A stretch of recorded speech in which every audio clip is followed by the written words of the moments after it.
دورہ قرآن 2024 ہے، 21واں پارہ آپ کا، سورۃ العنکبوت، آیت نمبر ہے 45۔ اتلو ما اوحی، بسم اللہ الرحمن الرحیم، اتلو ما اوحی الیک من کتابی، جو کتاب آپ صلی اللہ علیہ وآلہ وسلم کی طرف وحی کی گئی ہے اسے پڑھیے اور نماز قائم کریں، یقیناً نماز بے حیائی اور برائی سے روکتی ہے، بے شک اللہ کا ذکر بہت بڑی چیز ہے، جو تم کر رہے ہو اس سے اللہ تعالیٰ خبردار ہے۔ ٹھیک ہے، اب وحی کے ساتھ آپ دیکھتے ہیں کہ دو احکامات ساتھ میں آئے تھے، اگر آپ کو یاد ہو سورہ مدثرہ یاد ہو تو آپ کو پتہ چلے گا کہ یعنی قرآن کے ساتھ دو چیزیں جو ایک طرح سے جوڑی گئی، وہ ایک تو ہے نماز اور ایک دوسری ہے صفائی۔ ٹھیک ہے، صاف ستھرے رہیں۔ ٹھیک ہے، یہاں پر وحی کے ساتھ نماز کا حکم آ رہا ہے، یعنی قرآن اس وقت آپ کے دل پہ زیادہ اثر کرتا ہے جب آپ نماز کے بھی پابند ہو اور جب آپ صاف ستھرے رہنے والے انسان ہوں، اور بلکہ آپ کا زندگی کا کوئی بھی، بعض اوقات لوگ وظیفے پوچھتے ہیں، بعض اوقات لوگ کوئی تسبیح پڑھ رہے ہوتے ہیں، بعض اوقات کسی مسئلے کا حل چاہ رہے ہوتے ہیں تو یہ نماز حاجت کی طرف جا رہے ہوتے ہیں، بعض اوقات استخارہ کا معاملہ ہوتا ہے، تو اس سب میں جو ہے نا مین چیز یہ ہے کہ آپ نماز کے پابند ہو۔ اگر آپ نماز کے پابند نہیں ہوں گے تو پھر آپ جو ہے نا ادھورا دین پر عمل کر رہے ہیں۔ ٹھیک ہے، تو یہاں پر نماز کے قائم کرنے کا حکم دیا گیا۔ تو اس سلسلے میں ایک حدیث آپ کے سامنے میں چاہتی ہوں کہ آپ سنیں، اس کو بڑی اہم حدیث ہے کہ ایک آدمی نبی کریم صلی اللہ علیہ وسلم کے پاس آیا اور کہنے لگا کہ فلاں آدمی رات کو نماز پڑھتا ہے اور صبح چوری کرتا ہے۔ آپ صلی اللہ علیہ وسلم نے فرمایا کہ ان قریب اس کی نماز اسے اس کام سے روک دے گی، یعنی اگر وہ نماز پڑھتا رہا تو اس کی چوری بھی ختم ہو جائے گی۔ تو یہ جو آ رہا ہے کہ نماز بے حیائی سے اور برائی سے روکتی ہے، تو دراصل نماز برائی کو مشکل بنا دیتی ہے، بے حیائی کو مشکل بنا دیتی ہے۔ کیوں؟ کیونکہ اللہ سے ایک تعلق پیدا کرتی ہے نا نماز، تو انسان خود بھی حیادار ہوتا چلا جاتا ہے جب نماز کا پابند ہوتا ہے، اسے شرم آتی ہے اگر انسان شعور کے ساتھ نماز پڑھنے والا ہوتا ہے کہ ابھی تو میں نے نماز پڑھی ہے، ابھی تو میں نے اللہ کے آگے جو ہے نا تسبیح کی ہے، اللہ کے آگے گڑ گڑا کے دعا کی ہے، اور اب میں یہ بے حیائی والا کام کروں یا اب میں یہ برائی والا کام کروں، تو اس کو خود بھی اس کے اندر ایک جو ہے نا اللہ تعالیٰ نے کیمیکلز بنائے نا، اللہ تعالیٰ نے ایسے چیزیں بنائی ہے کہ انسان خود ہی جو ہے نا شرم آنی شروع ہو جاتی ہے، اس کو اپنے رب سے شرم آ جاتی ہے۔ نماز انسان کو اپنے رب سے حیا والا بنا دیتی ہے، یوں سمجھے، نماز انسان کے اندر اپنے رب کی شرم ڈال دیتی ہے کہ میں رب کے سامنے ابھی حاضر ہوا، ابھی پھر مجھے نماز پڑھنی ہے، ابھی میں نے ظہر کی پڑھی ہے، ابھی مجھے پھر عصر کی نماز پڑھنی ہے، تو اب اس دوران میں غلط کام کیسے کروں؟ ٹھیک ہے نا، تو انسان جو ہوتا ہے نا وہ نماز یعنی، لیکن اس کے لیے ضروری ہے کہ آپ نماز شعور اور اس شعور کے ساتھ پڑھیں کہ وہ اللہ کے سامنے آپ حاضر ہو رہے ہیں۔ ٹھیک ہے، ایک اور حدیث میں آتا ہے کہ پتجھڑ کے موسم میں نبی کریم صلی اللہ علیہ وسلم نے ایک ٹہنی لی اور اس کے پتے جھاڑنے لگے، پھر فرمایا کہ جب اللہ کا چہرہ چاہنے کے لیے کوئی نماز پڑھتا ہے تو اس کے گناہ اس طرح سے جھڑتے ہیں جس طرح سے اس وقت یہ پتے جھڑ رہے ہیں۔ یعنی نماز جو ہے نا، ایک تو یہ جو برائی کا ہے نا کہ نماز برائی سے روکتی ہے، تو ایک تو یہ ہوتا ہے کہ وہ ویسے انسان رکتا ہے، دوسرا یہ کہ وہ نماز یعنی کیونکہ وہ نماز پڑھتا جاتا ہے تو اس کے جو گناہ ہے خود بخود جھڑتے چلے جاتے ہیں، تو برائی تو کم ہو گئی نا اس کے اعمال نامے میں۔ ٹھیک ہے نا، تو یہ جو ہے نا یہ بھی اس کا فائدہ ہے کہ نماز اگر پڑھتا رہتا ہے تو اس کی پچھلی برائیاں جو ہے وہ جھڑتی رہتی ہیں اور اگلی برائیاں بھی جھڑتی رہیں گی اگر وہ آگے بھی نماز پڑھتا رہے گا۔ ٹھیک ہے نا، تو یہ ہے انسان کا، اور پھر انسان کے اندر سے وہ ساری عادات، بری عادات آہستہ آہستہ ختم ہونی شروع ہو جاتی ہیں جب آپ نماز پڑھتے رہتے ہیں۔ اکثر آپ سنیں گے لوگ کہتے ہیں کہ بھئی ہم پہلے اس طرح کی چیز کرتے تھے، ایسا کا، لیکن نماز پڑھنے لگ گئے تو پھر کیا ہوتا ہے کہ اسپیشلی باجماعت نماز کا اگر مردوں کا معاملہ ہوتا ہے تو پھر وہ صحبت کا بھی معاملہ آ جاتا ہے، تو اچھی صحبت کا ایک اپنا اثر ہوتا ہے۔ ٹھیک ہے، تو نماز کا معاملہ یہ ہے۔ پھر آپ دیکھیں کہ بے شک اللہ کا ذکر تو نماز، پہلی بات تو نماز بذات خود بھی اللہ کا بہت بڑا ذکر ہے. حدیث میں آتا ہے نماز اللہ کا سب سے بڑا ذکر ہے، کیونکہ اس میں ساری تسبیحات شامل ہیں، اس میں قرآن کی آیات شامل ہیں، نبی کریم صلی اللہ علیہ وسلم کی سنتیں شامل ہیں، دعائیں شامل ہیں. تو یہ تو سب سے بڑا ذکر ہو گیا، ٹھیک ہے نا. تو دنیا میں سب سے قیمتی ترین چیز جو ہے نا، ایک حدیث کے مطابق ذکر ہے. سب چیزیں جو ہے نا وہ ملعون ہیں، سب کچھ ختم ہونے والی ہیں. 4 چیزوں کا جہاں ذکر آتا ہے نا، تو اس میں ایک تو علم اور طالب علم، اور ایک ذکر، اور ایک ذکر کرنے والی زبان. وہ زندہ رہنے والی ہے، وہ ہمیشہ قائم رہنے والی ہے. یعنی دنیا میں جو کچھ ہے سب ختم ہونے والی، سب پر انسان حسرت ہی کرے گا، مگر اس زبان پر اور اس ذکر پر انسان کو خوشی ہوگی جو اس دنیا میں اللہ تعالیٰ نے اس کو توفیق دے دی، اور اس دنیا میں اس نے کچھ تسبیحات پڑھ لیں، اللہ کا ذکر کر لیا، تو وہ آخرت میں اس کے لیے خوشی کا سبب بنے گی. اس دنیا میں بھی خوشی، یعنی ذکر ایسی چیز ہے جو اس دنیا میں بھی اور آخرت میں بھی آپ کی خوشی کا سبب بنتا ہے. اور واقعی اچھا، آپ اگر میڈیکلی آپ پوچھیں نا، تو میڈیکلی کیا ہوتا ہے کہ جب آپ ذکر کرتے ہیں نا، اللہ کا ذکر کرتے ہیں، تو آپ کے اندر سے جو ہوتے ہیں نا ڈپریشن والے کیمیکلز، ہارمونز جو ہوتے ہیں، وہ ہے نا آہستہ آہستہ ختم ہونے شروع ہو جاتے ہیں، اور خوشی والے اور سکون والے کیمیکلز ریلیز ہونے شروع ہو جاتے ہیں. یہ سائیکالوجیکل تھیری اس پہ ہوئی ہے، ذکر پہ اور نماز پہ.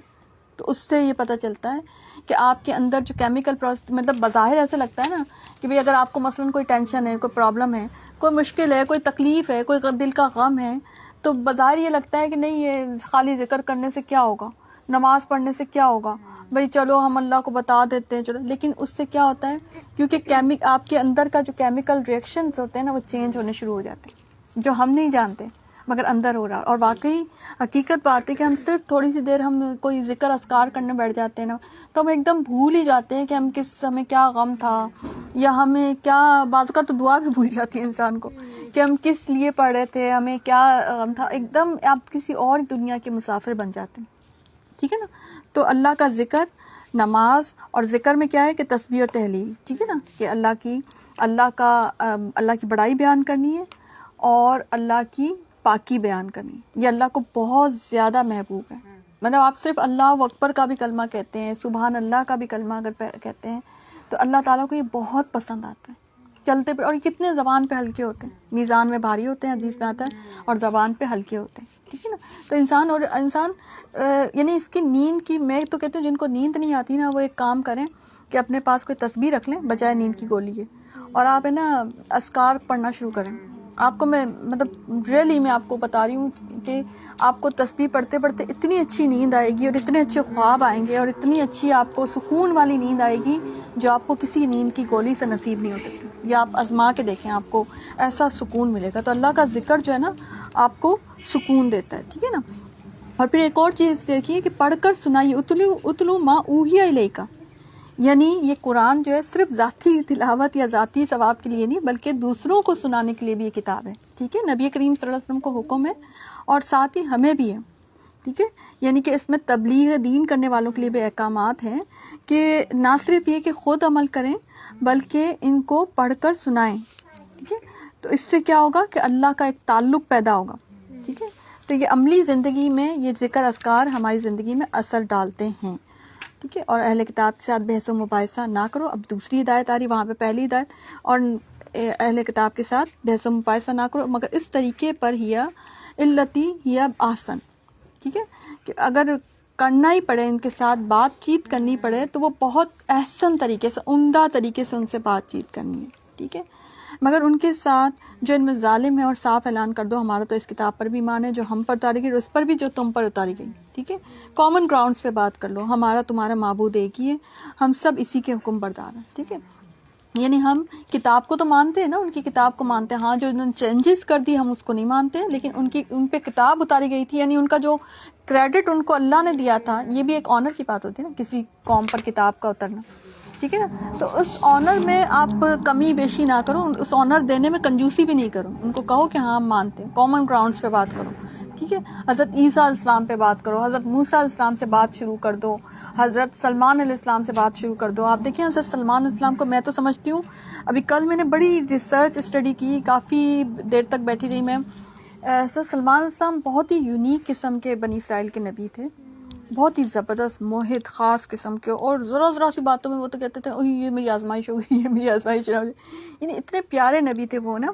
اور یہ جو یہود ہیں یہ ان کو کس طرح سے پورٹری کر رہے ہوتے ہیں، ٹھیک ہے. تو بہت عظیم الشان نبی تھے، ٹھیک ہے. تو تمام انبیاء کرام کے اوپر ہمارا ایمان اصل میں ہے اس لیے، اور اب یہی بتایا گیا کہ ہمیں ان پر جب ہم تبلیغ کریں گے نا تو پھر اس وقت ہمیں اس بات کا احساس ہوگا، کیونکہ تبلیغ جب ہم کریں گے نا تو پھر ہم جب ان کے جو ہے ان کے اوپر ان کے جو انبیاء ہیں ان پر بھی جب ہم ایمان لائیں گے اور ان کا بھی ہم کہیں گے، ان کی تعظیم کریں گے، تو ان کو یہ بات اچھی لگے گی، ٹھیک ہے نا. ادب تعظیم انسان کو اچھا لگتا ہے، تو وہ تبلیغ کے راستے میں بھی استعمال کرنا، ٹھیک ہے. اور پھر آگے ہے، اگر 56 میں دیکھ لیں، اے میرے ایمان والے بندو، میری زمین بہت کشادہ ہے، سو میری عبادت کرو، ٹھیک ہے. اب یہ تیسری، اب سورہ عنکبوت میں اصل میں ہدایات آ رہی ہیں، ٹھیک ہے. تو یعنی ایک جگہ اگر اطاعت نہیں ہوتی ہے، آپ کو مشکل لگتی ہے، تو وہ جگہ چھوڑ دو، ٹھیک ہے. وہاں جہاں پہ آپ کو مشکل ہو رہی ہے تو وہ جگہ چھوڑ دو. اور میری اللہ کی زمین بہت کشادہ ہے. اللہ کی ساری زمین جو ہے نا اللہ تعالیٰ نے سجدہ گاہ بنا دی، عبادت گاہ بنا دی. مومنوں کا تو اتنا زبردست معاملہ ہے نا کہ ان کو تو یعنی اتنا بڑا معاملہ، آپ کو پتہ ہے کہ کسی مذہب میں یہ معاملہ نہیں ہے کہ کہیں بھی جا کے وہ اپنی عبادت کر سکیں نا.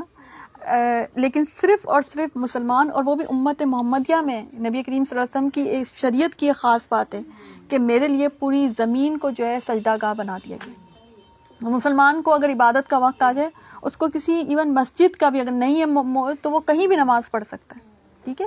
آپ کو پتہ ہے کہ یہود کا معاملہ ہو گیا، یہ جو عیسائیوں کا معاملہ ہوگا، اور قوموں کے اپنے گرجا اور اپنے علاقے ہوتے ہیں، اپنی وہ مساجد ٹائپ چیزیں ہوتی ہیں کہ جہاں پر جو انہوں نے معبود ٹھہرا رکھے ہوتے ہیں وہ ان کو چاہیے ہوتی ہیں کہ وہیں پر ان کے تو ایون نکاح وغیرہ بھی وہاں پر ہوتے ہیں، ٹھیک ہے نا. تو ہمارا اللہ تعالیٰ کتنا خوبصورت ہے کہ اس نے کس طرح سے ہمارے لیے کتنی آسانی دے دی ہے. یعنی ایک طرح سے اس میں ایک یہ بھی میسج ہے کہ ساری زمین جو ہے ایمان والوں کے لیے، ٹھیک ہے نا. ہر جاندار موت کا مزہ چکھنے والی، تم سب ہماری طرف لوٹایا جاؤ گا. یہ چوتھی ہدایت آ رہی، کل نفس ذائقۃ الموت ثم الینا ترجعون، کہ ذائقہ چکھو گے تم موت کا. اس پہ میں نے بات پہلے بھی کی ہے کہ ذائقہ ہے موت کا. اس کے بعد جب تم میرے پاس آؤ گے تو پھر تمہیں اصل بات پتہ چلے گا کہ اصل معاملہ اب کیا ہو رہا ہے. یا تو عذاب ہوگا یا تمہارے ساتھ جو ہے نا خیر کا معاملہ ہوگا. جیسے تمہارے اعمال ہوں گے ویسے تمہارے ساتھ سلوک کیا جائے گا. اور جو لوگ ایمان لائے اور نیک عمل کیے انہیں ہم نے یقیناً جنت کے بالا خانوں میں ہم جگہ دیں گے، ان کے نیچے چشمے بہ رہے ہیں جہاں وہ ہمیشہ رہیں گے. کام کرنے والوں کا کیا ہی خوبصورت اجر ہے. اور اب 5ویں ہدایت پہ آپ دیکھیں کہ جنہوں نے صبر کیا اور اپنے رب تعالیٰ پر بھروسہ رکھتے ہیں، یعنی جب آپ اس دنیا میں زندگی گزار رہے ہوتے ہیں تو بہت سی چیزیں آپ کو ناگوار ملتی ہیں. یہ دنیا اللہ کی ہے نا، ایکسیپٹ کریں نا، تسلیم کریں کہ یہ دنیا اللہ کی ہے، ٹھیک ہے. رویوں سے بھی ایکسیپٹ کرنا چاہیے. ہم زبانی طور پہ تو اقرار کرتے ہیں مگر رویوں میں ہم جو ہے نا اس کا انکار کر رہے ہوتے ہیں کہ ہم کہتے ہیں نہیں سب چیزیں ہماری مرضی ہوتی. بھائی آپ کی مرضی سے سب چیزیں نہیں ہو سکتی، سب چیزیں اللہ کی مرضی سے ہوں گی، ٹھیک ہے. تو جو ناگوار چیزیں آپ کو پہنچے نا تو ان پہ صبر کیجیے، ٹھیک ہے. صحیح ہے. ابھی اس کا بہت ہی اچھا موقع ہمیں مل گیا کیونکہ ناگوار چیزوں پہ صبر کا آپ کو اجر مل رہا ہے. بیٹھے بیٹھے آپ کو ناگوار چیز کے صبر کا بھی اجر مل رہا ہے، ٹھیک ہے. اس صبر کا اجر آپ ویسے نہیں، یعنی اگر آپ کے سامنے وہ ناگوار چیز نہ آتی، وہ ایسا مرحلہ نہ آتا جو آپ کو نہیں پسند، تو پہلی بات تو آپ کی آزمائش کیسے ہوتی؟ کیا صرف اچھے سے آزمائش ہو سکتی ہے؟ نہیں، بری چیزوں سے بھی آزمائش ہوتی ہی ان چیزوں سے ہے جو آپ کو ناپسند ٹھہرے ہوں مگر آپ کی رب کی رضا کی چیزیں ہوں. آپ کا رب، وہ رب کی رضا کیسے کہ وہ آپ کا رب انہی چیزوں سے گزار کر آپ کو کچھ اچھا، کچھ اور چیز دینا چاہ رہا ہے، کچھ آپ کو گرو کرنا چاہ رہا ہے، کچھ آپ کی مینٹل کیپیبلٹی آپ کی بڑھانا چاہ رہا ہے، ٹھیک ہے نا. تو اللہ تعالیٰ نے اس میں ایک اور چیز کہ ہر ناگوار چیز پہ صبر کرنا ہے اور توکل کرنا ہے دین اور دنیا کے ہر معاملے میں، ٹھیک ہے. اور بہت سے جانور ہیں جو اپنی روزی اٹھائے ہوئے نہیں ہوتے. 7ویں ہدایت ہے، یعنی رزق کے معاملے میں بھی صبر اور توکل اللہ پہ کرنا ہے. جانوروں کو بھی جو رزق دیتا ہے تو پھر ہمیں کیوں نہیں دے گا؟ وہ تو انسانوں کو، جانوروں کو، سب کو رزق دیتا ہے. اور آپ دیکھیں واقعی جانور کی مثال بہترین مثال ہے. نہ ان کے پاس فریج ہوتے ہیں، نہ ان کے پاس برتن بھانڈے ہوتے ہیں، نہ ان کے پاس کچھ اور چیز ہوتی ہے، لیکن اس کے باوجود وہ ان کی رزق کا انتظام سارا کا سارا ہو رہا ہوتا ہے. ان کے گھر نہیں ہوتے، سم ٹائمز کچھ بھی نہیں ہوتا، ان کی تو بیویاں کھانا بھی نہیں پکاتی ان کے لیے نا. تو آپ دیکھیں کہ ان کو بھی اللہ تعالیٰ پیٹ بھرا رہا ہے نا. ان کو بھی اللہ تعالیٰ رزق دے رہا ہے. ٹھیک ہے, اور سب کے رزق میں ورائٹی ہے. ایک کا رزق دوسرے کو جیسے کہتے ہیں کہ ڈسٹرب نہیں کر رہا. ٹھیک ہے, جو ہم رزق کھاتے ہیں وہ ہمارا رزق ہے, اور جو جانور اور پرٹیکولر جانوروں کا اپنا اپنا خاص رزق بھی ہے. بعض اوقات مکسنگ بھی ہے مگر پرٹیکولر کا اپنا اپنا بھی رزق ہے. ٹھیک ہے نا, تو کسی کا کسی مطلب سب کے لیے مطلب سب کی ورائٹی دے رکھی ہے. یہ میں بتانا چاہ رہی ہوں آپ کو کہ اللہ تعالیٰ نے کتنی ورائٹی پھیلا رکھی ہے کہ سب کے رزق کا انتظام کر رکھا ہے. ساری مطلب ہم تو اپنے لیے اگر ہم اپنے ہی رزق کو دیکھیں تو ہمارے پاس بھی کافی ورائٹی ہے رزق کی. ٹھیک ہے, پلس اگر آپ جانوروں کو شامل کر دیں, پھر اس میں اگر آپ نباتات کو بھی شامل, ان کے بھی تو رزق ہوتے ہیں نا, تو سب کے رزق کے دیکھیں تو دنیا میں کس قدر اللہ نے رزق پھیلا رکھا ہے. اور اللہ تعالیٰ کہتے ہیں میں سب کو رزق دے رہا ہوں, تو کیا تمہیں نہیں دوں گا؟ تم تو اشرف المخلوقات ہو, تمہیں تو میں نے اپنے ہاتھوں سے بنایا, تو تمہیں تو میں زیادہ یعنی انسان تو اللہ کا اگر سمجھے نا تو اللہ کی پیاری مخلوق ہے. انسان اس بات کو سمجھتا نہیں ہے. ٹھیک ہے, اور اگر آپ ان سے دریافت کریں زمین و آسمان کا خالق اور سورج چاند کو کام میں لگانے والا کون ہے, تو ان کا جواب یہی ہوگا کہ اللہ تعالیٰ. پھر کدھر پھیلا جائے, یعنی کہ سب کا سب جواب یہ دیں گے کہ اللہ تعالیٰ ہی ہے, کیونکہ ان کو پتہ, جب دل سے پوچھیں گے نا, حقیقت پر مبنی جو سوال جواب ہوگا نا, چاہے کسی سے بھی پوچھ لیں, تو وہ اس حقیقت کو جانتا ہے کہ رب ہے, ایک ہے اوپر کوئی شان والا رب جو اس کائنات کو چلا رہا ہے. تو اللہ تعالیٰ کہتے ہیں جب پتہ چل گیا, جب سمجھ آ گیا, تو پھر تمہیں جب دلیل سمجھ میں آ گئی تو پھر ایمان میں کیا تکلیف ہے تمہیں. یعنی انسان اس بات کو, بعض اوقات آپ دیکھیں ایسا ہی ہوتا ہے کہ دلیل سمجھ آ جاتی ہے مگر ایمان پھر بھی لوگ نہیں لا رہے ہوتے, تو یہ تو اور بڑی آپ غلطی کر رہے ہیں. ٹھیک ہے, اور پھر آگے اللہ تعالیٰ کہتے ہیں یہ دنیا کی زندگی آدمی تو بحث کھیل تماشا, البتہ آخرت کے گھر کی زندگی حقیقی زندگی کاش یہ جانتے ہوتے. یہ 8ویں آیت ہے کہ دنیا کی جو زندگی آنی ہے وہ صرف اور صرف جو ہے نا ایک کچھ ٹائم کا آپ کے لیے جو ہے نا, کچھ ٹائم کے لیے اللہ تعالیٰ نے اس میں رکھا ہوا ہے جس میں آپ مشغول ہو جائیں. اس کے بعد جب آپ مشغول پوری طرح سے ہو جاتے ہیں تو آپ کی موت کا ٹائم آ جاتا ہے, اور موت کے بعد پھر آپ کی اصل حقیقی زندگی شروع ہو جاتی ہے. اور اس میں بھی آپ کو روح اور جسم, آپ کو پتہ ہے جنت میں انسان کا خالی روح تھوڑی جائے گی, روح اور جسم سمیت جائے گی. یعنی اسی طرح کا بندہ ہے, ہم ہی لوگ جائیں گے انشاءاللہ. تو اس کے لیے انسان نے کیا تیاری کر رکھی ہے, اس کے لیے انسان اصل زندگی وہ ہے. انسان یہ سمجھے یہ محض آزمائش ہے, یہ محض اللہ کے راستے میں تھکانے کا ایک موقع ہے. میں تو یوں سمجھتی ہوں اللہ کے راستے میں, مثلا آج کل ہم کتنا بزی شیڈیول ہے, لیکن کتنا, میں اس کو یوں کہتی ہوں خوبصورت بزی شیڈیول, خوبصورت بزی شیڈیول. یعنی بزی ہے مگر ہم تھکاوٹ بھی نہیں ہو رہی, اور اس بزینس میں کبھی زندگی میں آپ نے کسی کو ایسے نہیں دیکھا ہوگا جو بزی بھی ہے اور وہ تھک بھی نہیں رہا اور اس کو برا بھی نہیں لگا. اب اس میں ہم نہ تو تھک رہے ہیں نہ ہمیں کچھ برا لگ رہا ہے, بلکہ بڑے انجوائے کر رہے ہیں. اتنا سکون سے ہم بالکل اتنے سکون سے ہم بیٹھے ہوئے, اتنے سکون سے ہمارا سارا کام چل رہا ہے. یعنی دل نہیں چاہ رہا ہے کہ ایسے لگ رہا ہے کہ رمضان کو پکڑ کے بٹھا لیں ہم اپنے پاس, ایسے ایسے ایسے ہو رہا ہے حال. کتنی تیزی سے رمضان گزرے. تو بہرحال یہ ہے. اور بس یہ لوگ جب کشتیوں میں سوار ہوتے ہیں تو اللہ ہی کو پکارتے ہیں, اس کے لیے عبادت کو خالص. یعنی جب مشکل وقت آتی ہے تو ان کے اوپر کوئی خطرہ آتا ہے تو یہ اللہ کو پکارتے ہیں, اور جب ٹل جاتا ہے تو یہ شرک کرتے ہیں. اور کیا یہ نہیں دیکھتے کہ ہم نے حرم کو باامن بنا دیا, حالانکہ ان کے ارد گرد سے لوگ اچک لیے جاتے ہیں.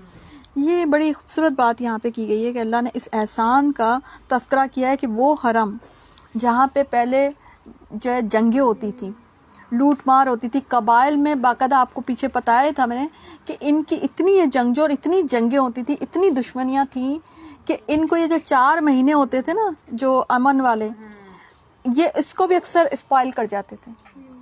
ان 4 مہینوں میں بھی ان کو جنگ بندی کرنی مشکل ہوتی تھی کیونکہ آپس میں اتنی ان کی دشمنیاں چل رہی ہوتی تھی. ٹھیک ہے, پلس یہ ایک تو بات یہ کہ وہ حرم کو اللہ تعالیٰ نے اب آپ دیکھیں کوئی دشمنی نہیں, اب وہاں پہ کوئی آپ دیکھیں کوئی جنگ کا کوئی کسی قسم کا, ایون جب دجال بھی آئے گا تو اس کو وہاں جانے سے روک لیا جائے گا, حرم میں اور مدینہ میں داخل نہیں ہو سکے گا. تو وہاں امن اللہ تعالیٰ نے قائم رکھا ہوا. اور سب سے کسی بھی سوسائٹی کسی بھی علاقے کی سب سے خوبصورتی یہ ہوتی ہے کہ وہاں پہ امن ہو. ٹھیک ہے, پلس یہ کہ آپ دیکھیں اللہ تعالیٰ کہتے ہیں ارد گرد آج بھی آپ دیکھیں دنیا بھر میں فتنے فساد ہیں مگر حرم پورا امن ہے, بلکہ وہاں جا کے انسان خود بھی امن میں آ جاتا ہے, اس کا دل امن میں آ جاتا ہے. ٹھیک ہے نا, تو اس کی طرف جو ہے نا ہے. اور امن کا ایک اور میننگ یہ بھی ہے کہ اخلاص پر بھی قائم ہے. ایک وقت تھا کہ فتنہ فساد تھے اور ایون دین کے معاملے میں بھی بہت ساری چیزیں تھیں، مگر ابھی بھی اگر آپ حرم کو دیکھیں گے، میں پورے سعودیہ کی بات نہیں کر رہی، حرم میں اخلاص قائم ہے. ٹھیک ہے نا، وہ عبادتیں اسی طرح سے ہو رہی ہیں جو کہ عبادتیں جیسی ہوتی ہیں. اگر آپ پچھلا وقت یاد کریں تو انہوں نے عبادات میں اور ادھر کیا کیا کر رکھے تھے، انہوں نے بت سجا رکھے تھے. تو وہ چیزیں اللہ تعالیٰ نے نہیں ہونے دی یہاں. ٹھیک ہے نا، تو ہیڈ کوارٹر ہے تو وہ ہیڈ کوارٹر ہے.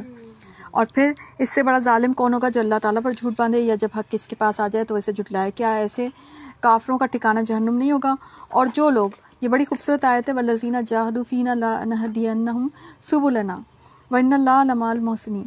اور جو لوگ ہماری راہ میں مشقتیں برداشت کرتے ہیں، جہد کہتے ہیں انتہائی کوشش کو، تو ہم انہیں ضرور اپنی راستے دکھائیں گے.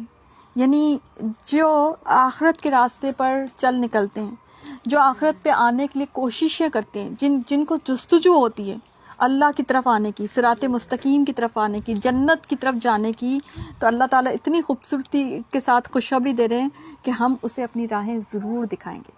یعنی صراط مستقیم جو ہے نا، وہ کوئی بہت چھپا ہوا راستہ نہیں ہے.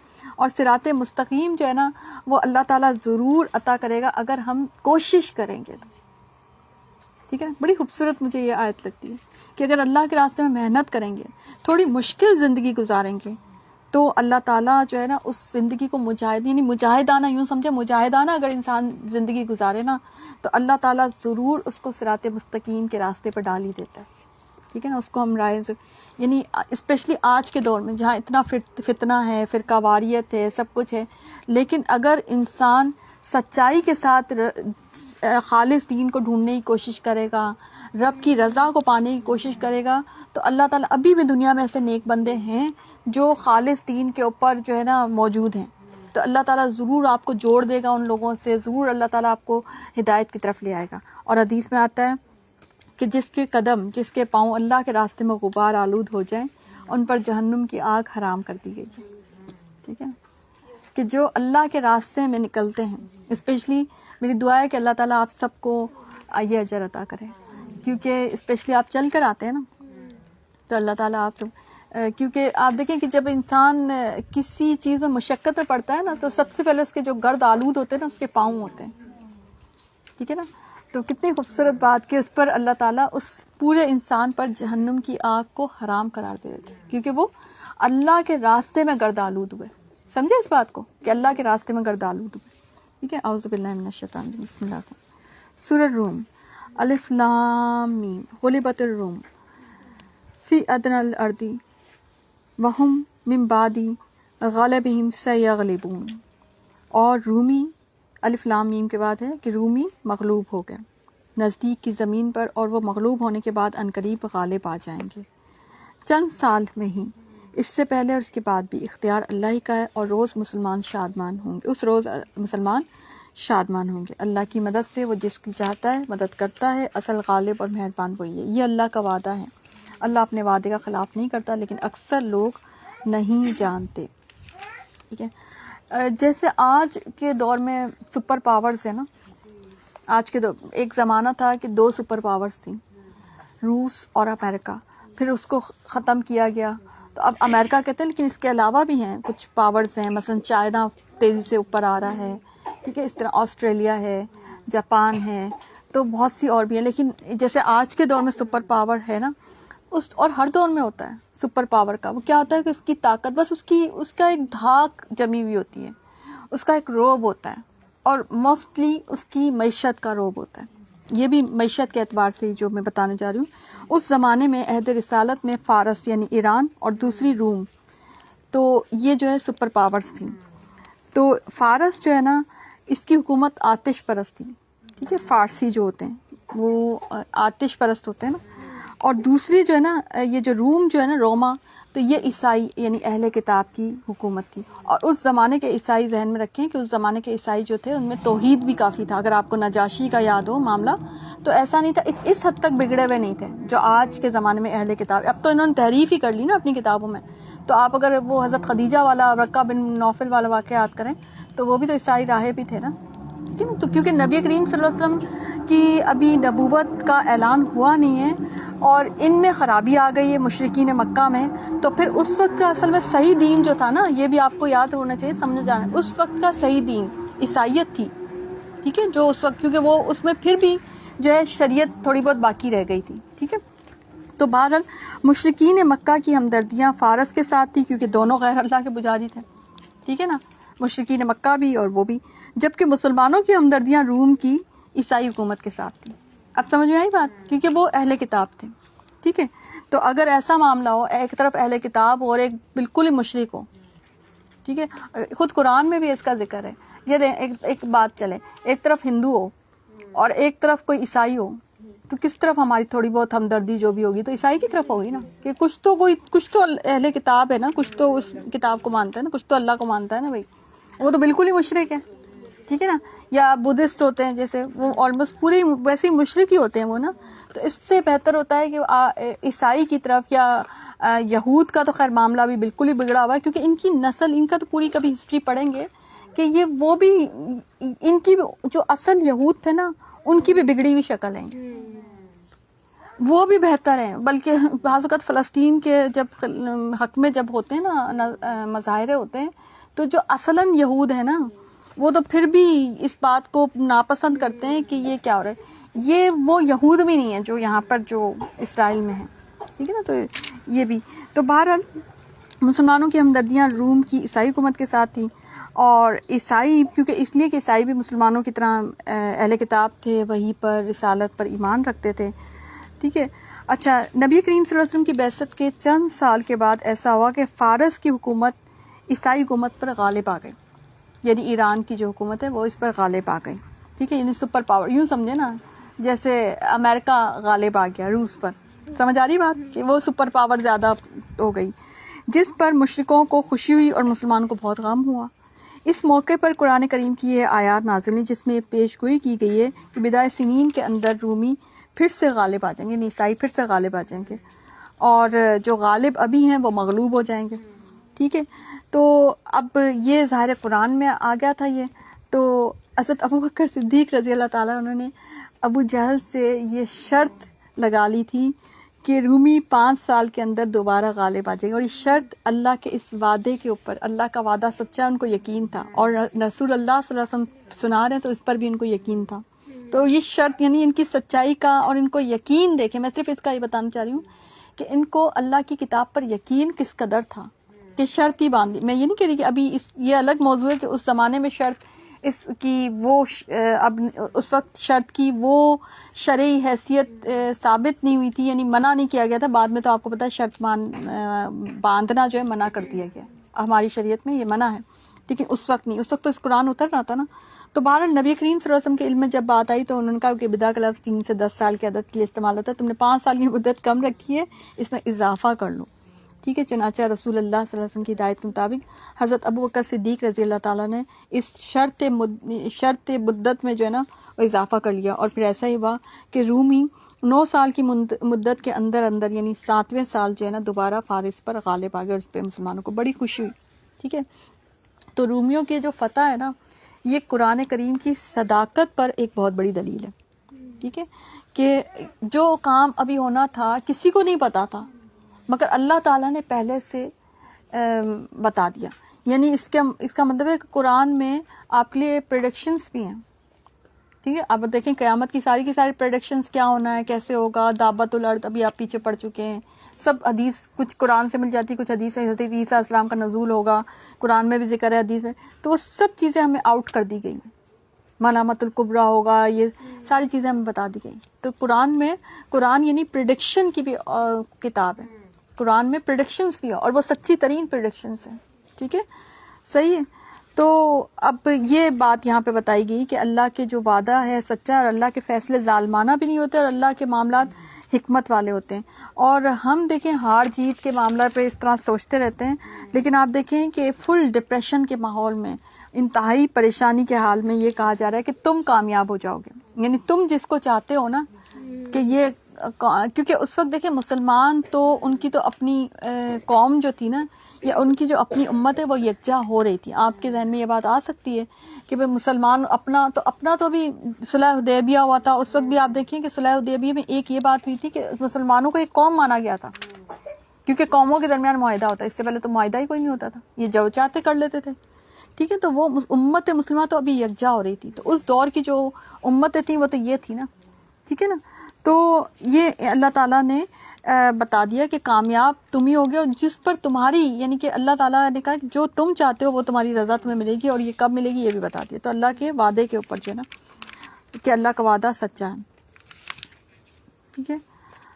اور جس دن قیامت قائم ہوگی تو گناہگار لوگ حیرت زدہ ہو جائیں گے، ان کے تمام شریکوں میں سے ایک بھی ان کا سفارشی نہیں ہوگا. کیونکہ اچھا حیرت زدہ اس لیے رہیں گے کہ اچھا یہ تو وہی چیز ہے جو ہو گئی، یہ ہمیں بتایا جاتا تھا.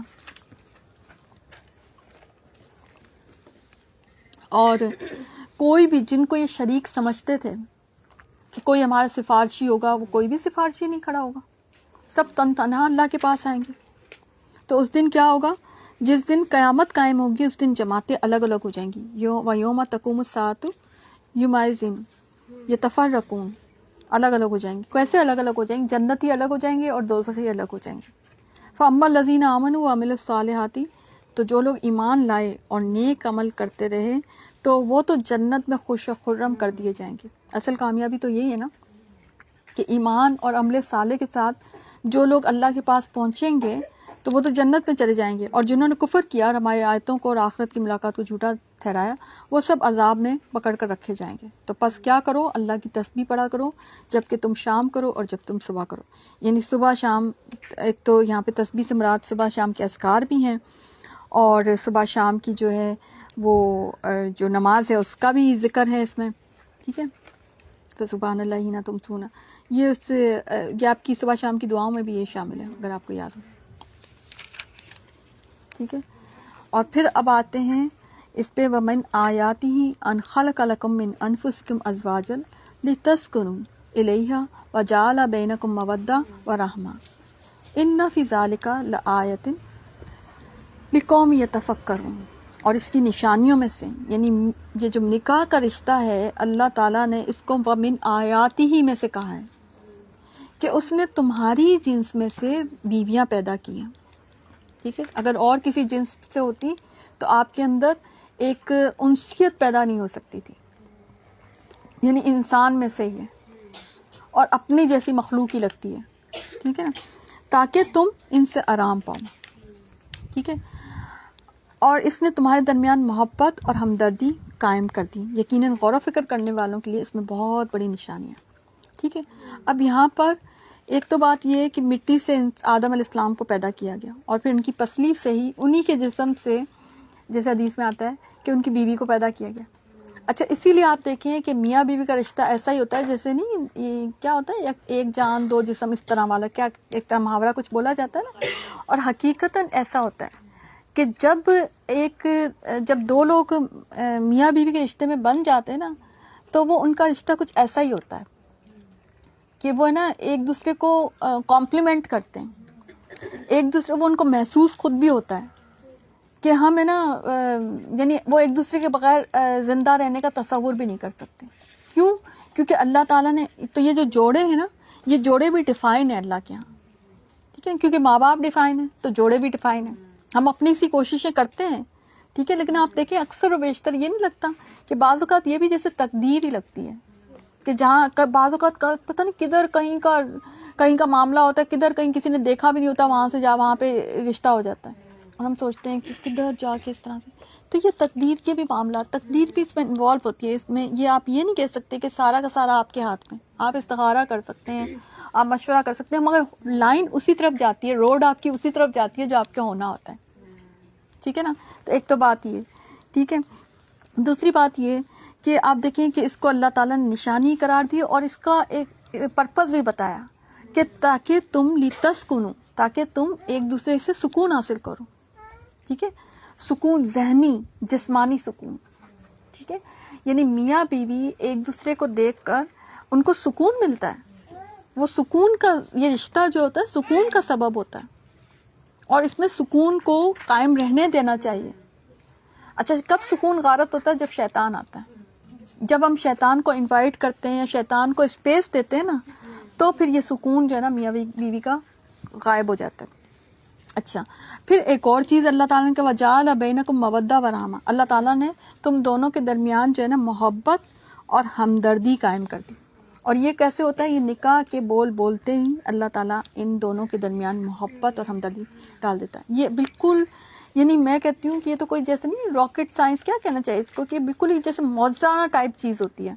بالکل ایسے جیسے آپ یوں سمجھیں کہ جیسے ماں ہوتی ہے نا، بچہ جیسے ہی پیدا ہوتا ہے کہتے ہیں آکسیٹوسن اس کے بڑھا دیا جاتا ہے نا، تو اس کے اندر اس لیے ممتا زیادہ ہو جاتی ہے. ٹھیک ہے، تو ہارمون ہے. تو بہرحال آپ دیکھیں کہ بچہ اس سے پہلے اس کو اندازہ ہی نہیں ہوتا بچوں کو کیسے پیار کرتے ہیں یا بچوں کو کیسے لک آفٹر کرتے ہیں، اس کے اندر وہ محبت ڈال دی جاتی ہے. اب کچھ بھی کر لیں اس کے اندر سے محبت نکلے گی نہیں. بالکل اسی طرح سے یہ دیکھ لیں، آپ سمجھیں اصل میں مسئلہ یہ ہے وہ کیونکہ بلڈ ریلیشن ہوتا ہے نا بچے کا اور ماں کا، تو وہ ہم اس کو یہ سمجھ رہے ہوتے ہیں بھئی وہ تو ہمارا بلڈ ریلیشن. یہ بلڈ ریلیشن سے بھی زیادہ بڑا رشتہ ہوتا ہے میاں بیوی کا رشتہ. یہ تو جنتی رشتہ ہے، جنت کا پہلا رشتہ ہے یہ. مطلب اللہ تعالیٰ چاہتا ہے، میں اکثر سوچتی ہوں کہ اللہ تعالیٰ، اور یہ کمپینین شپ کے لیے. اکیلا انسان بور ہوتا ہے، حقیقتاً بور ہو جاتا ہے. بسم اللہ. کیونکہ جب آپ اکیلے، آپ کسی سے بھی پوچھیں اکیلے انسان کا، اور بلکہ ایک وقت آ کر تو آپ کمپینین شپ کو بہت انجوائے کر رہے ہوتے ہیں. ٹھیک ہے نا، تو یہ کمپینین شپ کے لیے یہ رشتہ اللہ تعالیٰ نے پہلا رشتہ جو بنایا جنت میں تاکہ آدم علیہ السلام بور نہ ہو، تو وہ حضرت حوا علیہ السلام ان کے لیے بنائی. اور وہ دونوں ہنسی خوشی اس جنت میں رہ رہے تھے. ان کو کسی اور رشتے کی کوئی ضرورت بھی نہیں تھی، اور وہ بہت مزے سے رہ رہے تھے. جو مسئلہ کھڑا ہوا تھا وہ بعد میں جب شیطان بیچ میں آیا.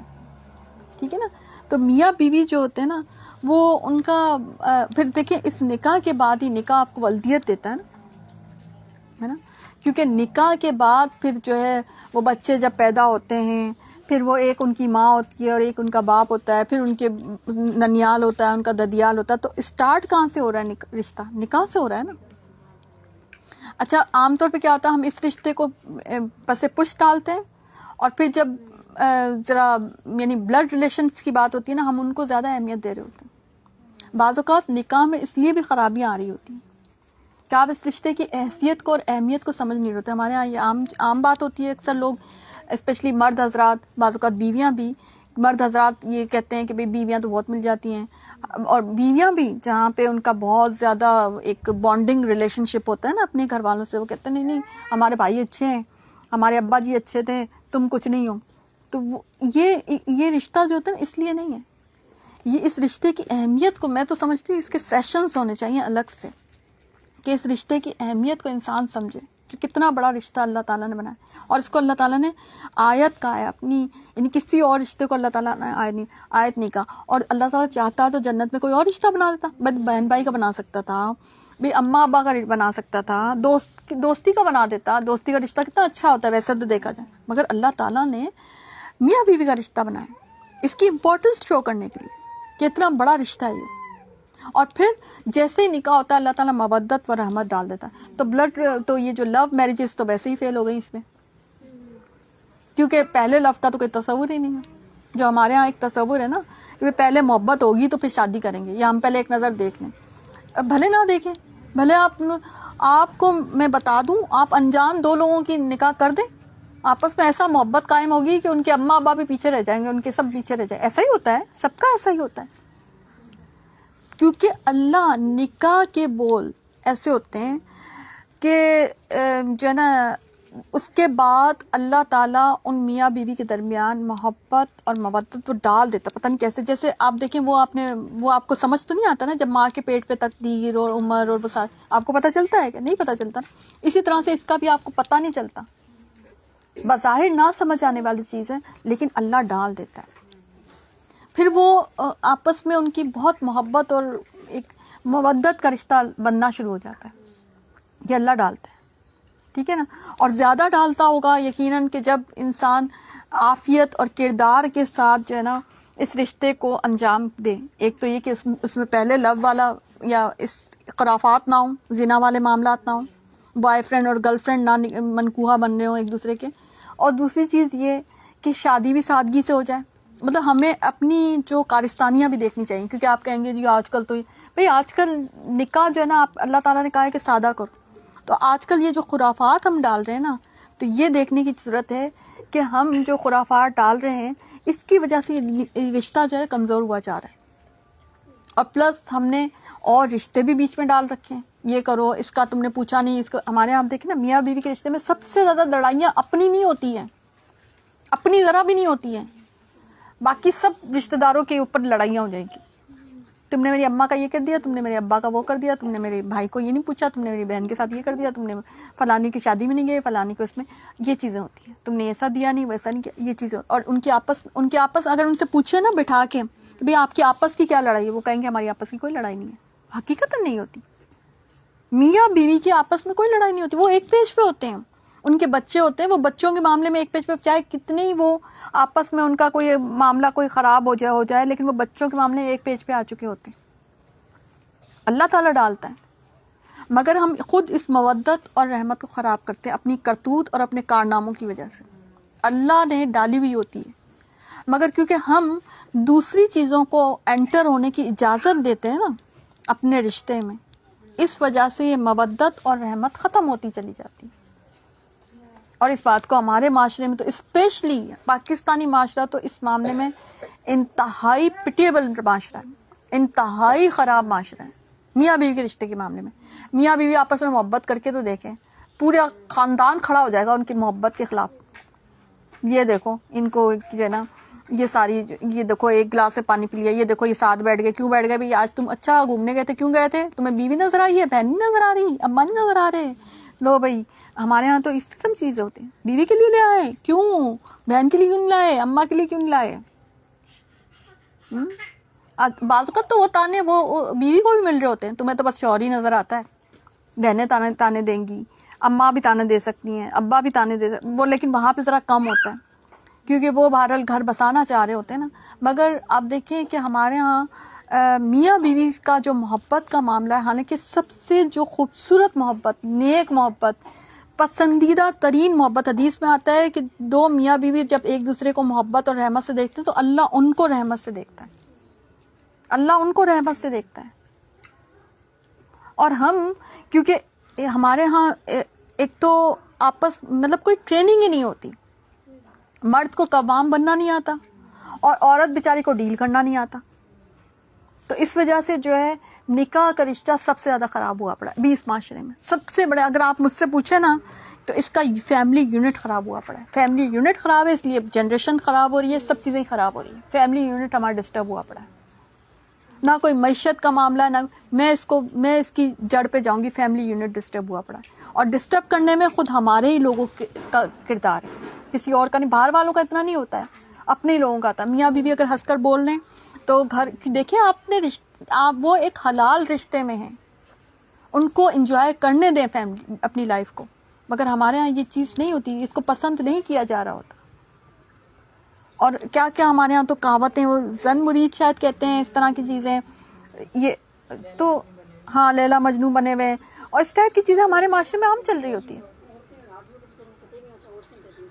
ہاں خواتین زیادہ تر گھر کے اندر یہ سب چیزیں، کیونکہ اب جو بھی سمجھیں، اب سب کو اپنی اپنی پڑی ہوئی ہوتی ہیں. اچھا دین نہیں پڑھا نا. آپ دیکھیں یہ سارے معاملات نبی کریم صلی اللہ علیہ وسلم کے دور میں نہیں تھے. کبھی بھی دیکھیں حضرت فاطمہ کی بھی ساس تھی، ان کی نند تھی ام ہانی کا اکثر ہی آپ ذکر سنتے ہیں، اور آپ حضرت فاطمہ بنت اسد کا اکثر ہی ذکر سنتے ہیں. ان کے تو کبھی کلیشز نہیں ہوئے، ان کو تو کبھی برا نہیں لگا کہ حضرت علی جو ہے حضرت فاطمہ کو اتنا پروٹوکول دیتے ہیں، ان سے بہت محبت کرتے ہیں. انہوں نے تو کبھی نہیں کہا. تو ہمیں مطلب ہم کس قسم کے مطلب ایسی حرکتیں ہم کیسے کر سکتے ہیں؟ سب کے آپ دیکھیں گے وہاں پہ نا سب کے اپنے اپنے پلیسز تھیں، سب کے اپنے اپنے رول تھے، سب کوئی کسی کی جو ہے نا سائڈ میں انٹر نہیں ہوتا تھا. اور کوئی ہے نا، اور یہ تو تصور ہی نہیں تھا کہ میاں بیوی کے درمیان اختلاف ڈلوانا. حدیث میں آتا ہے میاں بیوی کے درمیان اختلاف ڈلوانے والا شیطان ہوتا ہے.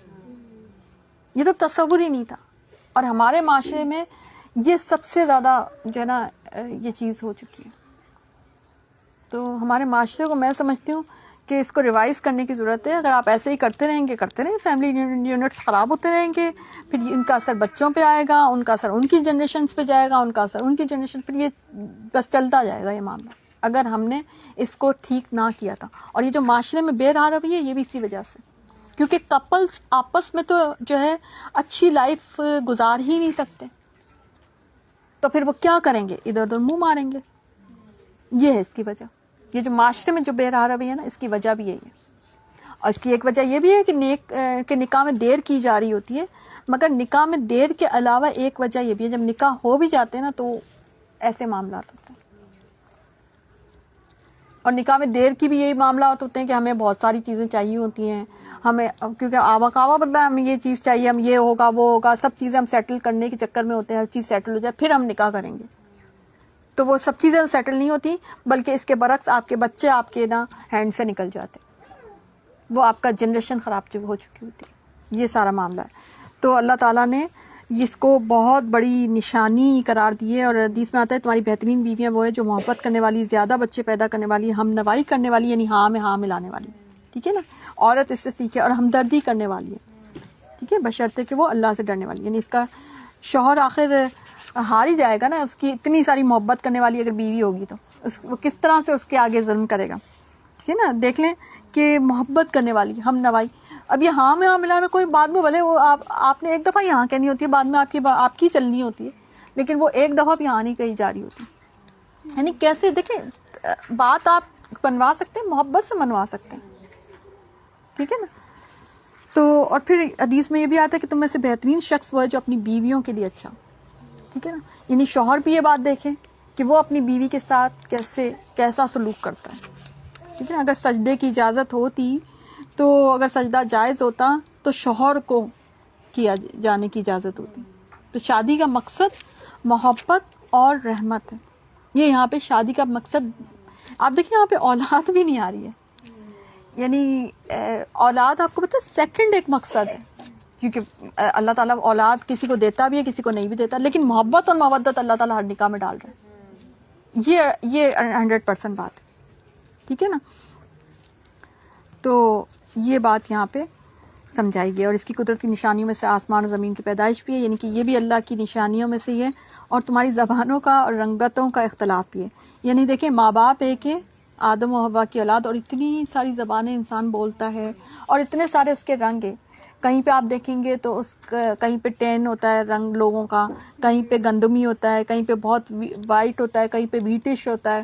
تو یہ سب جو ہے نا اللہ تعالیٰ نے یہ اختلاف رکھا, اور یہ اس میں بھی نشانی ہے کہ انسان ہے کہ مگر اس کے رنگ اور اس کی شکلیں بھی ایون الگ ہوتی ہیں, ٹھیک ہے. اور یہ بھی قدرت کی نشانی بھی تمہاری راتوں اور دن کی نیند میں, یعنی کہ تم لوگ کچھ دیر کے لیے سوتے ہو پھر اٹھ بھی جاتے ہو, تو یہ تمہارے لیے واقعی انسان سوچے کہ جب انسان سو جاتا ہے تو وہ کسی الگ ہی دنیا میں ہوتا ہے, وہ خواب دیکھ رہا ہوتا ہے. بلکہ اگر آپ کسی کو بتائیں نا آپ خراٹے لے رہے تھے, آپ یہ چیز کر رہے تھے, تو وہ مانتا بھی نہیں ہے کہ نہیں میں تو ایسی چیز نہیں کر رہا تھا, یا آپ بول رہے تھے, لیکن وہ سب چیزیں یہ کر رہا ہوتا ہے, لیکن وہ کسی دوسری دنیا میں ہوتا ہے. یعنی اس کا جسم یہاں پہ ہوتا ہے. یہ ایک طرح سے ہمیں موت کا ایکسپیرینس بھی نیند جو ہے نا ہماری موت کا ایکسپیرینس ہے. موت میں بھی تو ایسے ہوگا نا, جسم یہاں پہ ہوگا قبر میں اور روح کہیں اور ہوگی. تو وہ جو موت کا ایکسپیرینس ہے وہ ہمارا روز سمجھے نیند کے وقت ہو رہا ہوتا ہے, ٹھیک ہے نا. تو بس آپ یکسو ہو کر اپنا منہ جو ہے وہ دین کی طرف متوجہ کر لیں. اللہ تعالیٰ کی وہ فطرت جس پر اس نے لوگوں کو پیدا کیا ہے, یعنی دین فطرت پہ اللہ تعالیٰ نے پیدا کیا ہے, ٹھیک ہے نا. حدیث میں آتا ہے ہر بچہ دین فطرت پہ پیدا ہوتا ہے, لیکن پھر اس کے ماں باپ اس کو یہودی, عیسائی یا مجوسی بنا دیتے ہیں, ٹھیک ہے. یہی سیدھا دین ہے, لیکن اکثر لوگ نہیں سمجھتے. اور لوگوں اللہ کی طرف رجوع ہو کر اسی سے ڈرتے رہو, نماز کو قائم رکھو, اور مشرکین میں سے نہ ہو جائیں لوگوں میں سے جنہوں نے اپنے دین کو ٹکڑے ٹکڑے کر لیے. من الذین فرقوا دینہم وکانوا شیعا کل حزب بما لدیہم فرحون. لوگوں نے اپنے یہ دیکھیں, میرا خیال ہے کئی دفعہ یہ آپ کے پاس یہ ٹاپک گزر چکا ہے کہ فرقہ واریت, ٹھیک ہے نا. جو حدیث میں آتا ہے کہ سب فرقوں سے الگ رہنا, چاہے تجھے کسی درخت کی جڑ چبانی پڑے, حتیٰ کہ تجھے اسی حال میں موت آئے. ایک حدیث میں آتا ہے کہ تمام فرقوں سے الگ رہنا، چاہے کسی درخت سے لگ کر تمہیں ساری زندگی گزارنی پڑ جائے۔ تو فرقہ واریت، اور وہ ایک حدیث یاد کریں کہ یہود کے 71 فرقے ہو گئے اور نصارہ کے 72، اور میری امت کے 73 فرقے ہو جائیں گے، 73 فرقے ہو جائیں گے، اور وہ سب کے سب کدھر جائیں گے؟ جہنم میں جائیں گے۔ صرف ایک گروہ، اب لوگ اس کو فرقہ، وہ فرقہ نہیں ہے، وہ گروہ ہے، ایک گروہ جو ہے نا وہ جنت میں جائے گا، اور وہ کون سا ہوگا؟ کہ جو اللہ کے دین پر اللہ کے نبی صلی اللہ علیہ وسلم کے راستے پہ ہوگا اور صحابہ کرام کے راستے پہ ہوگا، وہ جو ہے جنت میں جائے گا۔ ٹھیک ہے، تو یہ جو فرقہ واریت جو ہے نا، یہ آپ کے دین کو ایسے سمجھیں کہ کینسر کی طرح ہے، یہ آپ کے دین کو دیمک لگا دیتی ہے، دیمک کی طرح ہے۔ یہ فرقہ واریت آپ کے دین کو خالص نہیں رہنے دیتی۔ تو فرقہ واریت، یعنی میں آپ کو صحیح بات بتاؤں کہ آپ اس کے لیے دعا بھی مانگا کریں کہ اللہ تعالیٰ ہمیں فرقہ واریت سے ہمیشہ بچاتے رہنا، کیونکہ فرقہ واریت اتنی بری چیز ہے۔ پھر آپ ہے نا کہ پھر آپ کے اوپر ایک اس فرقے کا ہی رنگ آ جاتا ہے، پھر آپ کچھ سوچنے سمجھنے کے لائق نہیں رہتے۔ ٹھیک ہے، تو یہ ہو گیا۔ پھر جو ہے یہ ٹاپک بھی، زیادہ تر ٹاپک میں نے آپ کو بتایا ہے، اس لیے میں آگے جا رہی ہوں۔ کمزوری کے بعد توانائی دی، یہ بھی میں نے آپ کو سمجھا دیا۔ آپ صبر کریں، اللہ کا وعدہ سچا ہے۔ اعوذ باللہ من الشیطان الرجیم، بسم اللہ الرحمن الرحیم۔ سورہ لقمان پہ آ جائیں۔ الف لام میم تلک آیات الکتاب الحکیم، یہ حکمت والی کتاب کی آیتیں ہیں۔ ہدی و رحمۃ للمحسنین، جو نیکوکاروں کے لیے رہبر اور سراسر رحمت ہے۔ پیچھے متقین کا تھا نا، محسنین ہے، یہ صفات محسنین کی آگے جو آ رہی ہیں۔ الذین یقیمون الصلاۃ ویؤتون الزکاۃ وہم بالآخرۃ ہم یوقنون، جو لوگ نماز قائم کرتے ہیں، زکوٰۃ ادا کرتے ہیں، اور آخرت پر کامل یقین رکھتے ہیں۔ کیا کرتے ہیں محسنین؟ صلہ رحمی کرتے ہیں، عبادت کرتے ہیں، بہترین اخلاق و معاملات ان کے بہت اعلیٰ ہوتے ہیں۔ یہ محسنین کی صفات، اور یہی لوگ ہیں جو اپنے رب کی طرف سے ہدایت پر ہیں، اور یہی لوگ نجات پانے والے ہیں۔ وَمِنَ النَّاسِ مَن يَشْتَرِي لَهْوَ الْحَدِيثِ، اور بعض لوگ ایسے ہیں جو لغو باتوں کو مول لیتے ہیں کہ بے علموں کے ساتھ لوگوں کو اللہ کی راہ سے بہکائیں اور اسے ہنسی بنائیں۔ یہی وہ لوگ ہیں جن کے لیے رسوا کرنے والا عذاب ہے۔ تو لہو الحدیث، اب یہاں پہ آپ دیکھیں کہ لہو الحدیث کا ذکر آتا ہے، اور وہ بھی مول لینا، یعنی اس کو خریدنے میں پیسے لگتے ہیں۔ ٹھیک ہے، تو ابن عباس کی تشریح ہے، ابن عباس جو اس معاملے میں تفسیر بیان کرتے ہیں لہو الحدیث کی، تو ابن عباس نے کہا کہ لہو الحدیث کے بارے میں کہ اس سے مراد غنا اور اس سے ملتی جلتی باتیں ہیں۔ غنا کسے کہتے ہیں؟ میوزک کو، گانے بجانے کو۔ ٹھیک ہے، اسی طرح سے ایک دفعہ بانسری کی آواز آ رہی تھی، تو پیارے نبی صلی اللہ علیہ وسلم نے جب سنی تو اس میں اپنی کانوں میں انگلیاں ڈال کر وہاں تیزی سے وہاں سے بھاگنے کی کوشش، حالانکہ ویسے نبی کریم صلی اللہ علیہ وسلم کی جو چال تھی کتنی سلو تھی۔ ٹھیک ہے، تو یہ جو گانے، اور اسی طرح سے وہ جو بچی تھی، وہ ابن عمر نے دیکھا کہ وہ گانا گا رہی تھی، تو ابن عمر نے کہا کہ اگر کوئی چھوڑ دیتا شیطان کسی کو تو اس بچی کو ہی چھوڑ دیتا ہے، بچوں کو بھی نہیں چھوڑتا گانے سے۔ ٹھیک ہے، تو گانا جو ہے نا وہ آج کل ہمارے گھروں میں، ہماری جو ہے مالز میں، ہمارے موبائلوں میں، ہماری زندگی میں گانا بجانا اور میوزک بہت زیادہ عام ہو گئی، اور یہ قیامت کی نشانیوں میں سے آخر زمانے میں ہوگا نا کہ گانا میوزک جو ہے وہ بہت زیادہ عام ہو جائے گی۔ اور حدیث میں آتا ہے 2 آوازیں دنیا اور آخرت میں ملعون ہیں، یعنی جن پر لعنت کی گئی ہے، خوشی کے وقت گانا بجانا، اور مصیبت کے وقت جزا و فضا، یعنی کہ چیخو پکار کرنا، نوحہ کرنا۔ ٹھیک ہے، تو یہ جو ہے نا یہ ملعون آوازیں، ملعون اللہ کی لعنت زدہ۔ اور ایک حدیث میں یہ بھی آتا ہے کہ گانا بجانا جو ہے نا وہ نفاق کی علامت ہے۔ ٹھیک ہے نا، گانا بجانا نفاق کی علامت ہے، اور یہ نفاق اندر سے جو ہے اس گانے سے جو ہے نفاق اندر پھوٹتا ہے۔ ٹھیک ہے، تو اب اس کے بعد کیا جواز رہ جاتا ہے کہ انسان اس کے اندر انوالو ہو۔ تو لوگ پوچھتے ہیں نا، اور یہ کئی جگہ پہ آتا ہے کہ گانے، لوگ، آپ کو پتہ ہے میں ایک سن رہی تھی میڈیا میں، تو گانے بجانے کو بہت زیادہ وہ کب بتاتے ہیں، بولتے کہاں لکھا ہوا ہے جی گانا بجانا حرام ہے، اور یہ سب چیزیں لا کے دیں گے، اور وہ اس میں وہ حدیث پیش کر رہے ہوتے ہیں جہاں پہ وہ کچھ جاریاں تھیں، چھوٹی بچیاں تھیں، اور وہ ہے نا عید کا دن تھا، اور وہ جو ہے نبی کریم صلی اللہ علیہ وسلم کے گھر میں وہ کچھ گا رہی تھیں۔ تو حضرت ابو بکر صدیق رضی اللہ تعالیٰ عنہ آئے، تو انہوں نے کہا نبی کے گھر میں گانا، تو انہوں نے کہا کہ مطلب وہ نکالنے لگے ان کو، تو حضرت محمد صلی اللہ علیہ وسلم نے کہا کہ رہنا دو، آج عید کا دن ہے۔ ٹھیک ہے، تو وہ چھوٹی سی وہ بچیاں تھیں، ایک تو یہ بالکل جیسے چھوٹے بچے جیسے ہوتے ہیں، اور وہ جو بھی گا رہی تھیں تو وہ جنگی اشعار وغیرہ کچھ ایسے وہ لوگ گایا کرتے تھے. تو وہ اس قسم کے ظاہر ہے چھوٹے بچے اور کیا گا سکتے ہیں پہلی بات, اور کہ میوزک تو نہیں تھی ان کے ساتھ, کوئی ایون دف کا بھی ذکر نہیں آتا, کوئی میوزک نہیں تھا, وہ جیسے زبانی جیسے کچھ گانا ہوتا ہے. تو اگر آپ کو کوئی پہلو نکلتا بھی ہے تو کوئی جنگی اشعار یا کچھ آپ بغیر میوزک کے کچھ گنگنا رہے ہوں, جس کا بھی میں سبسٹیوٹ ہمیشہ کہتی ہوں, جیسے اس دن کل بھی میں نے آپ کو سبسٹیوٹ دیا تھا شاعری کا, تو اس سے بہتر سبسٹیوٹ نہیں ہے کہ ہم ہے نا کہ قرآن تلاوت کر لیں یا تلاوت لگا لیں یا پھر ہم تسبیح پڑھ لیں. یعنی ہم نے گنگنا, مجھے تو اتنا اس بات سے خوف آتا ہے کوئی گنگنائے اور اس کی حالت میں اس کی موت آ جائے. اس سے بہتر نہیں ہے کہ انسان تسبیح پڑھتا رہے اور اس حالت میں اس کی موت آئے. فرق ہے نا دونوں موتوں میں بھی اور دونوں زندگیوں میں بھی. اور گنگنانے سے آپ کو کیا مل جائے گا؟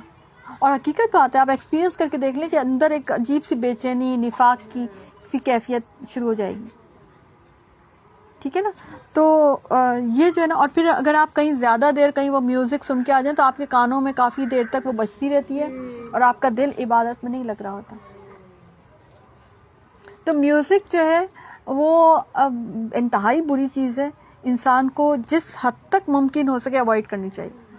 آج کے زمانے میں یہ کہا جا سکتا ہے بھائی اگر مال میں کہیں لگی ہوئی ہے کچھ, یا آج کل تو شادیوں میں لگی ہوئی ہوتی ہے, تو جس حد تک ہو سکے نا بس اس کو اوائڈ کریں. ٹھیک ہے نا, کیونکہ میوزک جو ہے بہرحال حرام کے زمرے میں آتی ہے. اور جب اس کے سامنے ہماری آیتیں تلاوت کی جاتی ہیں تو وہ تکبر کرتا ہوا اس سے منہ پھیر لیتا ہے. ٹھیک ہے. ایک تو اب اس میں اس میں لاول حدیث میں گانے بھی, اور اس سے مراد جو ہے نا اور بھی ایسی چیزیں جو انسان کو خیر اور معروف سے غافل کر دیں. ٹھیک ہے. تو اس میں وہ ساری چیزیں آ جاتی ہیں کہ جو آپ کی بے حیائی کی چیزیں عام کرتی ہیں, گانے, فلمیں ہو سکتی ہیں, ڈرامے ہو سکتے ہیں, اور پتہ نہیں کیا کیا چیزیں جو بھی عام ہیں آج کل نا, تو وہ سب چیزیں آ جائیں گی. میوزک کے ریپلیسمنٹ میں نشید کو بہت زیادہ نارمل کر دیا ہے. ہاں, چیز میں یہ اس کے بارے میں نشید دیکھیں, نشید کسی صورت میرا نہیں خیال کہ ہم اس کو کر سکتے, کیونکہ وہ میوزک کی شکل ہوتی ہے. اور میں نے تو اس کو دیکھا بھی ہے کہ جب نشید ہوتی ہے نا, آپ کسی چیز میں لگائے تو وہ مثلا آپ کے بیک گراؤنڈ میں اکثر لگا رہے ہوتے ہیں لوگ, یہ جو آپ کا کوئی کلپ وغیرہ ہوتی ہے, تو وہ دھیان اس طرف زیادہ جاتا ہے بجائے اس کے کہ اصل جو بات ہے, اصل جو میٹر ہے اس کو انسان فوکس کریں. اور وہ لگ میوزک ہی رہی ہوتی ہے. تو اگر میوزک جیسی کوئی چیز ہے, ٹھیک ہے نا, تو وہ میوزک کے زمرے میں, یعنی میرا خیال ہے عام انسان پہچان بھی نہیں سکتا کہ یہ کیا چیز چل رہی ہے. لوگ منہ سے بھی شاید آواز نکالتے ہیں اس طرح کی چیز, اور آج کل کمپیوٹر سے اس طرح کی چیز ہوتی ہے. تو نشید کو بھی اسی زمرے میں ظاہر سی بات ہے, اگرچہ وہ ایک نکالتے ہیں, اس کی کوئی گنجائش نکالتے ہیں, مگر میرا تو یہ خیال ہے کہ انسان کو جو شبے میں ڈالنے والی چیز ہو تو اس سے بھی بچنا چاہیے. اس کی ضرورت کیا ہے, ٹھیک ہے نا, تو اس سے بھی بچنا چاہیے انسان کو. ٹھیک ہے نا. تو پھر آپ وہی کر لیں, پھر آپ اپنے آپ کو کیوں سیٹسفائی کریں, پھر وہی لگا لیں جو آپ لگانا چاہ رہے ہیں. یعنی آپ مانگ تو نہیں رہے نا, باز تو نہیں آ رہے نا پھر آپ. ٹھیک ہے نا. کیونکہ میں نے تو آپ کو کل شاعری والا معاملہ بتایا, اینڈ میں نے آپ کو اپنا بتایا تھا کہ I know how to do poetry, I know, because میں نے پوئٹری کی ہوئی ہے. بلکہ میرے پاس تو وہ کیا ہوتا ہے, بیلنس کرنے کے لیے وہ شعر و شاعری آیا کرتی تھی, ابھی بھی موجود ہوگا, آپ دیکھ لیں. میرے اس میں ایڈیٹر تھی میں اپنے کالج میگزین کی, تو میرے پاس تو ساری چیزیں مجھ سے تو گزر کے جاتی تھیں کہ مجھے ہی تو سب کچھ ٹھیک کرنا ہوتا تھا. پھر وہ ایڈیٹنگ کے لیے, پھر وہ جائے گی ادھر چھپائی کے لیے جائے گی, نشر ہونے کے لیے جائے گی. تو میں یہ سب چیزیں جانتی ہوں, یہ سب چیزیں. لیکن مجھے جب پتا چلا, دا مومنٹ آئی نیو کہ یہ چیز حرام ہے, میں نے کبھی پلٹ کر جو ہے نا, میں نے کبھی اس طرف میں نہیں گئی. اور اس کا حال یہ ہے, اس کا جواب اللہ نے مجھے ایسے دیا کہ میں آج بھی کوئی شعر مجھ سے پڑھا نہیں جاتا, میں بھول جاتی ہوں. مجھ سے آپ کروا کے دیکھیں, میں بھول جاؤں گی, مجھے نہیں یاد رہتا. میں نے اللہ سے دعا مانگی, اللہ تعالیٰ مجھے کبھی شاعری مت دینا, مجھے کبھی شاعری کی طرف جانے مت دینا, مجھے کبھی, مطلب یہ وہ چیزیں ہوتی ہیں جو آپ کو لغویات میں ڈالتی ہیں, جو آپ کو اللہ سے دور کرتی ہے, اللہ کے ذکر سے دور کرتی ہے. اس کی بنسبت کوئی میوزک, کوئی نشید, اس سے بہتر یہ نہیں ہے کہ ہم اللہ کا ذکر کر لیں, اللہ کا تسبیح, کیونکہ اللہ کی تسبیح اور ذکر جو ہے نا, وہ آپ کا جو پیسفل آپ کا ایٹماسفیئر ہوگا نا, اس میں یاد آتی ہے. اگر یہ میوزک ہنگامے بجتے رہیں گے نا, تو آپ کو جو آ رہا ہوگا نا یاد, وہ بھی بھول جائے گا. گھنٹی تو شیطان کا باجا ہے نا, ابھی گھنٹی بج رہی تھی, ابھی وہ جو کیا ٹن ٹن ہو رہا تھا, کتنی ڈسٹربنس ہو رہی تھی.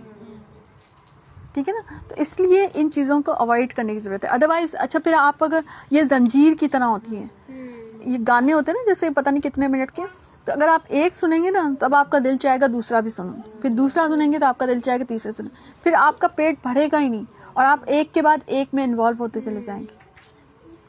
تو پھر آپ اللہ کا ذکر کب کریں گے؟ اچھا جو بھی آپ کی پسند, کچھ آپ کو لگے شاید کہ یہ بورنگ ہو رہا ہے یا گلیمر نہیں ہے یا اب ہم کیا کریں اس دنیا میں بور ہو رہا ہے, جو چیزیں ہیں نا اس کو ایک پوائنٹ کے ساتھ چھوڑیں کہ اللہ تعالیٰ میں اس دنیا میں آپ کے لیے چھوڑ رہی ہوں, اللہ تعالیٰ جنت میں مجھے عطا کر دینا, اللہ عطا کر دے گا. اگر آپ کا اس وقت تک آپ کا وہ مائنڈ رہا تو ہو سکتا ہے آپ اتنے کلیئر ہو چکے ہوں کہ آپ کا دل ہی نہیں جائے. ٹھیک ہے نا, تو یہ جو ہے نا یہ چیزیں مطلب ہم سبھی اس سے نکل کے آئے نا, میرا خیال ہے کبھی میں نے بھی سنی ہوں گی, اب تو مجھے یاد بھی نہیں ہے, لیکن جب دا مومنٹ آئی نیو کہ بھئی یہ چیز غلط ہے, اسی وقت پھر اللہ سے دعا کریں, عہد کریں, پھر آپ اچھا اللہ سے عہد کر لیا کریں. تو اللہ سے عہد جب آپ کریں گے نا تو آپ کو حیا آئے گی, شرم آئے گی, نہیں ہم نے اللہ سے وعدہ کیا تھا. ٹھیک ہے نا, میں نے دیکھا ہے بہت سے مدرسوں میں, مجھے یاد ہے جب شروع میں آتے تو لوگ ہے نا وعدہ کرواتے تھے, وعدہ کرو ہم سے وعدہ کرو. میں کہتی ہوں کہ تب یہ کیوں وعدہ اپنے آپ سے کروا رہے ہیں, اور کوئی اگر نہ کرنا چاہے اس سے بہتر نہیں کہ ان کو سمجھایا جائے کہ اللہ سے وعدہ کر لیں, ان کا لنک تو اللہ سے ہے نا. تو آپ اللہ سے وعدہ کریں, اللہ سے دعا مانگیں کہ اللہ تعالیٰ آج ہمیں پتہ چل گیا یہ چیز غلط ہے, تو ہم وہ کام نہیں کریں گے, ہم وہ چیز نہیں کریں گے. ٹھیک ہے نا, مجھے تو اگر کوئی کہیں میں کچھ پڑھ رہی ہوں, مجھے اگر شعر سامنے آ جائے نا تو میں تو اس کو پڑھنا بھی غور نہیں, ضرورت نہیں سمجھتی ہوں اس کو, اتنا میں اس کو ڈی ویلیو کرتی ہوں. جب اللہ تعالیٰ نے حکم دے دیا کہ یہ چیز غلط ہے تو ڈی ویلیو کرو اس کو کیا ضرورت ہے اس میں پڑھنے کی اور اس میں غور و فکر کرنے کی, اس میں کیا لکھا ہوا ہے, اس میں کیا مطلب ہے. آپ جتنی میرا تو اپنا ایک راکٹ سائنس میں تو اپنی ایک ہی ہے بھائی, اتنی دیر میں تو ایک تسبیح پڑھ لوں گی, اتنی دیر میں یہ کر لوں گی, میں اللہ کا یہ اتنا ذکر کر لوں گی. میرا تو اپنا کمپیریزن شروع ہو جائے گا, میں کچھ اور نہیں تو میں نوافل ہی پڑھ لوں گی. تو کیونکہ یہ جو ہے نا وقت جو ہے نا وہ کم ہے آپ کے پاس اور مقابلہ سخت ہے, اور آپ کا ٹارگیٹ ہے جنت کے اعلیٰ درجے لینا. تو جو اعلیٰ درجوں کے لیے کوشش کر رہا ہوتا ہے نا وہ ان چیزوں میں اپنے آپ کو نہیں پھنساتا. اگر آپ ان چیزوں میں پھنسائے رکھیں گے تو پھر کبھی بھی اعلیٰ درجوں میں اگر مر پڑ کے پہنچ بھی گئے نا جنت میں تو کوئی خیمہ شیمہ ہی ملے گا آپ کو اینڈ میں. تو اگر اعلیٰ درجہ لینا ہے نا تو پھر اس کے لیے جو ہے نا اور اعلیٰ درجے تو پھر بہت ہی اعلیٰ درجے ہیں نا. ٹھیک ہے, تو سمجھ آ گئی آج کے بعد. اور اسی طرح سے نوحہ بھی نہیں کرنا. یہ نوحہ کیا ہوتا ہے؟ چیخو پکار کرنا, شور ہنگامہ کرنا کہ کسی کی وفات پہ, کسی کی تکلیف پر, کہ بس یہ کیوں ہوا, صدمے پہ. ٹھیک ہے, اچھا پھر آگے ہم دیکھتے ہیں کہ حضرت لقمان علیہ السلام کی جو نصیحت انہوں نے کی تھی نا, تو اس پہ آ جاتے ہیں. بلقد آتینا لقمان الحکمت ان اشکر للہ, کہ ہم نے یقیناً لقمان کو حکمت دی کہ تو اللہ تعالیٰ کا شکر کر, اور ہر شکر کرنے والا اپنے نفع کے لیے شکر کرتا ہے. جو بھی ناشکری کرے وہ جان لے کہ اللہ تعالیٰ بے نیاز اور تعریفوں والا ہے. ٹھیک ہے, تو اس میں آپ دیکھیں کہ یہ حکمت, پہلے تو اللہ تعالیٰ یہ بات کہہ رہے ہیں کہ اللہ تعالیٰ نے حکمت عطا کی ان کو. اور حکمت کیا ہوتی ہے؟ سمجھ بوجھ, دانائی, عقل مندی, صحیح فیصلہ کرنے کی, صحیح وقت پر صحیح فیصلہ کرنے کی قوت, یعنی قوت فیصلہ. ٹھیک ہے نا, تو یہ جو ہے نا اللہ تعالیٰ جس کو عطا کرے تو اللہ تعالیٰ اس کے بعد شکر کا معاملہ, کہ انسان جو ہے نا اس انسان کے اندر شکر گزاری کا معاملہ آنا چاہیے. ٹھیک ہے نا, وزڈم. اور میں نے دیکھا کہ وزڈم جب انسان کے اندر حکمت آ جاتی ہے نا, جو انسان حکمت والا ہوتا ہے نا اس کی زندگی کے سارے کام آسان ہوتے چلے جاتے ہیں. میں یقین کریں, میں فیل کرتی ہوں کہ اگر اس کا کھانا پکانا ہے, اس کا گھر کے کام ہیں, ہر چیز جو ہے نا وہ بہت بہترین ہوتی چلی جاتی ہے جس کو اللہ تعالیٰ حکمت. آپ یہ سمجھتے ہوں گے کہ حکمت دینے سے بس قرآن پڑھنا آسان ہو جاتا ہے یا حدیث سمجھنا آسان ہو جاتا ہے, شرح صدر ہو جاتا ہے. نہیں, اس کی پوری زندگی پر وہ حکمت لاگو ہو جاتی ہے, وہ حاکم ہوتا ہے, وہ صحیح فیصلہ کرنے کی اس کے اندر ایک جو ہے نا ایک کوالٹی آ جاتی ہے اللہ کی طرف سے. تو حکمت مانگنی چاہیے کیونکہ حکمت کو اللہ تعالیٰ نے خیر کہا ہے. حکمت کسی صورت جو ہے نا آپ کے لیے نقصان دہ نہیں ہے، حکمت ہر صورت میں آپ کے لیے خیر ہی خیر ہے، ٹھیک ہے. اور حکمت ہے اصل میں پریکٹیکلٹی. اگر آپ کے پاس علم ہے، علم سے میں نے دیکھا علم سے بھی بڑی حکمت ہے. علم ہے اور اگر آپ کو اس کو اپلائی کرنا نہیں آتا تو آپ کا وہ علم جو ہے وہ آپ کے لیے بیکار ہو جائے گا. آپ نے غلط جگہ پہ علم ڈال دیا اور جہاں پہ علم ڈالنا تھا وہاں پہ آپ نے ڈالا نہیں، غلط جگہ کو غلط علم دے دیا، غلط انسان کو غلط علم دے دیا، تو وہاں تو آپ نے حکمت کا مظاہرہ نہیں کیا. ٹھیک ہے نا. تو حکمت بہت بڑی چیز ہے، جس کو حکمت دی گئی اس کو سب کچھ ہی مل گیا. تو حکمت والے انسان کے اندر شکر زیادہ ہوتا ہے نا، اور مومن کی زندگی میں شکر خیر ہی خیر ہوتا ہے. ٹھیک ہے. تو اس میں تو لقمان کی اب حکمت بڑی، کیونکہ اللہ تعالیٰ نے حکمت، اب اللہ تعالیٰ لقمان کی حکمت کہتے ہیں ان کو کہ یہ ایک اللہ کے نیک بندے تھے جن کو اللہ تعالیٰ نے حکمت دی تھی، عقل دی تھی، فہم، دینی بصیرت بھی دی تھی. اور ان کی حکمت و دانش کا ایک بہت بڑا واقعہ ہے. جب یہ غلام تھے تو ان کے آقا نے کہا کہ بکری ذبح کر کے اس کے سب سے بہترین 2 حصے لے کے آؤ، تو وہ زبان اور دل نکال کے لے گئے. ایک دوسرے موقع پر آقا نے ان سے کہا کہ بکری ذبح کر کے اس کے سب سے بدترین حصے لے آؤ، تو وہی زبان اور دل لے کے چلے گئے. پوچھنے اور بتایا کہ زبان اور دل اگر صحیح ہو تو بہترین ہے، اور اگر یہ بگڑ جائے تو ان سے بدترین کچھ نہیں. ٹھیک ہے. تو یہ بہت ہی ایک حکمت والے بہت ہی اچھے انسان تھے. انہوں نے اپنے بیٹے کو کچھ واعظ کی تھی، کچھ نصیحت کی تھی، اور وہ نصیحت اللہ کو بہت پسند آئی تھی، اور وہ اللہ تعالیٰ نے قرآن میں شامل کی. تو وہ حضرت لقمان علیہ السلام کی حکمت بڑی باتیں ہیں کہ جو وہ اپنے بیٹے کو نصیحت کر رہے ہیں. اور یہ نصیحت ہر ماں باپ کو، اسپیشلی باپ کو کرنی چاہیے. اور یہاں سے یہ بھی پتہ چلتا ہے کہ صرف ماں ہی بچوں کی تربیت میں رول پلے نہیں کرتی، بلکہ باپ بھی کرتا ہے، اور باپ کو کرنا بھی چاہیے. ہمارے معاشرے میں آپ دیکھیں ایک بگاڑ کا معاملہ یہ بھی ہے کہ ساری ذمہ داری ماں پر ہے، باپ کوئی ذمہ داری لینے کو تیار ہی نہیں. باپ تو اپنی بھی ذمہ داری لینے کو تیار نہیں کہ کم از کم وہ کما کے لے آئے، کہ کم از کم ماں، بعض اوقات میں گھروں میں ایسے دیکھتی ہوں، فیملیز میں ایسے دیکھتی ہوں کہ والد جو ہے وہ معیشت کی، نان نفقے کی ذمہ داری اٹھانے کو بھی تیار نہیں ہے. تو ماں پہ کتنی بھاری ذمہ داری آ گئی ہے کہ اس نے ان کا نان نفقہ بھی بچوں کا پورا کرنا ہے، اور پھر جو ہے ان کو جو ہے پالنا پوسنا بھی ہے، اور ان کی جو ہے نا تربیت بھی کرنی ہے. اب وہ ماں کیسے تربیت کرے گی؟ اب وہ ماں کیسے جو ہے نا اتنے ساری چیزیں، ماں کا تو کام بیسکلی یہ تھا کہ گھر میں رہ کے بچوں کی تربیت کرے. اور یہاں سے اور کئی جگہوں سے پتہ چلتا ہے کہ باپ کا بھی ہے، یعنی ٹوٹل ماں کا کام بھی نہیں ہے، باپ کا کام بھی ہے کہ بچوں کی تربیت کرے. کیونکہ کچھ ایسے بچوں کی زندگی کے خانے ہوتے ہیں، بچوں کی زندگی کچھ ایسے ایسپیکٹس ہوتے ہیں کہ جہاں پر باپ ہی اپنا رول پلے کر سکتے ہیں، وہاں پہ ماں نہیں کر سکتی. اسپیشلی جب بچے بڑے ہو رہے ہوتے ہیں، یا دوسری صورت میں لڑکے جب بڑے ہو رہے ہوتے ہیں، تو ماں بہت ساری چیزوں میں نہیں سنبھال سکتی. ٹھیک ہے. اور کچھ نہیں تو باپ کا ایک روب بھی ہونا چاہیے، ایک باپ کا ایک کردار ہونا چاہیے. مگر ہمارے معاشرے میں یہ بھی بالکل ہی ڈاواں ڈول ہوا پڑا ہے. بالکل ہی ہمارے معاشرے میں جو ہے نا، کیونکہ باپ کی اپنی ٹریننگ نہیں ہے، اور اس سلسلے میں جو ہے کیونکہ وہ کہیں گے ہماری اپنی ٹریننگ نہیں تھی، ان کی اپنی ٹریننگ نہیں ہے، اور وہ لینا بھی نہیں چاہتے اس پہ. بھائی بہت سے لوگوں کی ٹریننگ نہیں ہوتی. تو آپ دیکھیں کبھی نہ کبھی تو کہیں نہ کہیں سے سٹارٹ کرنا ہوتا ہے نا. تو اگر نہیں ہے تو آپ قرآن و سنت سے کم از کم ٹریننگ لیں، اللہ آپ کو ٹریننگ دے گا. ٹھیک ہے. تو باپ کا یہاں پہ آپ دیکھیں ماں کا ذکر نہیں آ رہا ہے یہاں پہ. یہ والد ہیں اپنے بیٹے کو نصیحت کر رہے ہیں. اور سب سے پہلی نصیحت کیا ہے؟ اپنے لڑکے سے کہہ رہے ہیں میرے پیارے بچے، اللہ کے ساتھ شریک نہیں کرنا، شرک نہیں کرنا. ٹھیک ہے.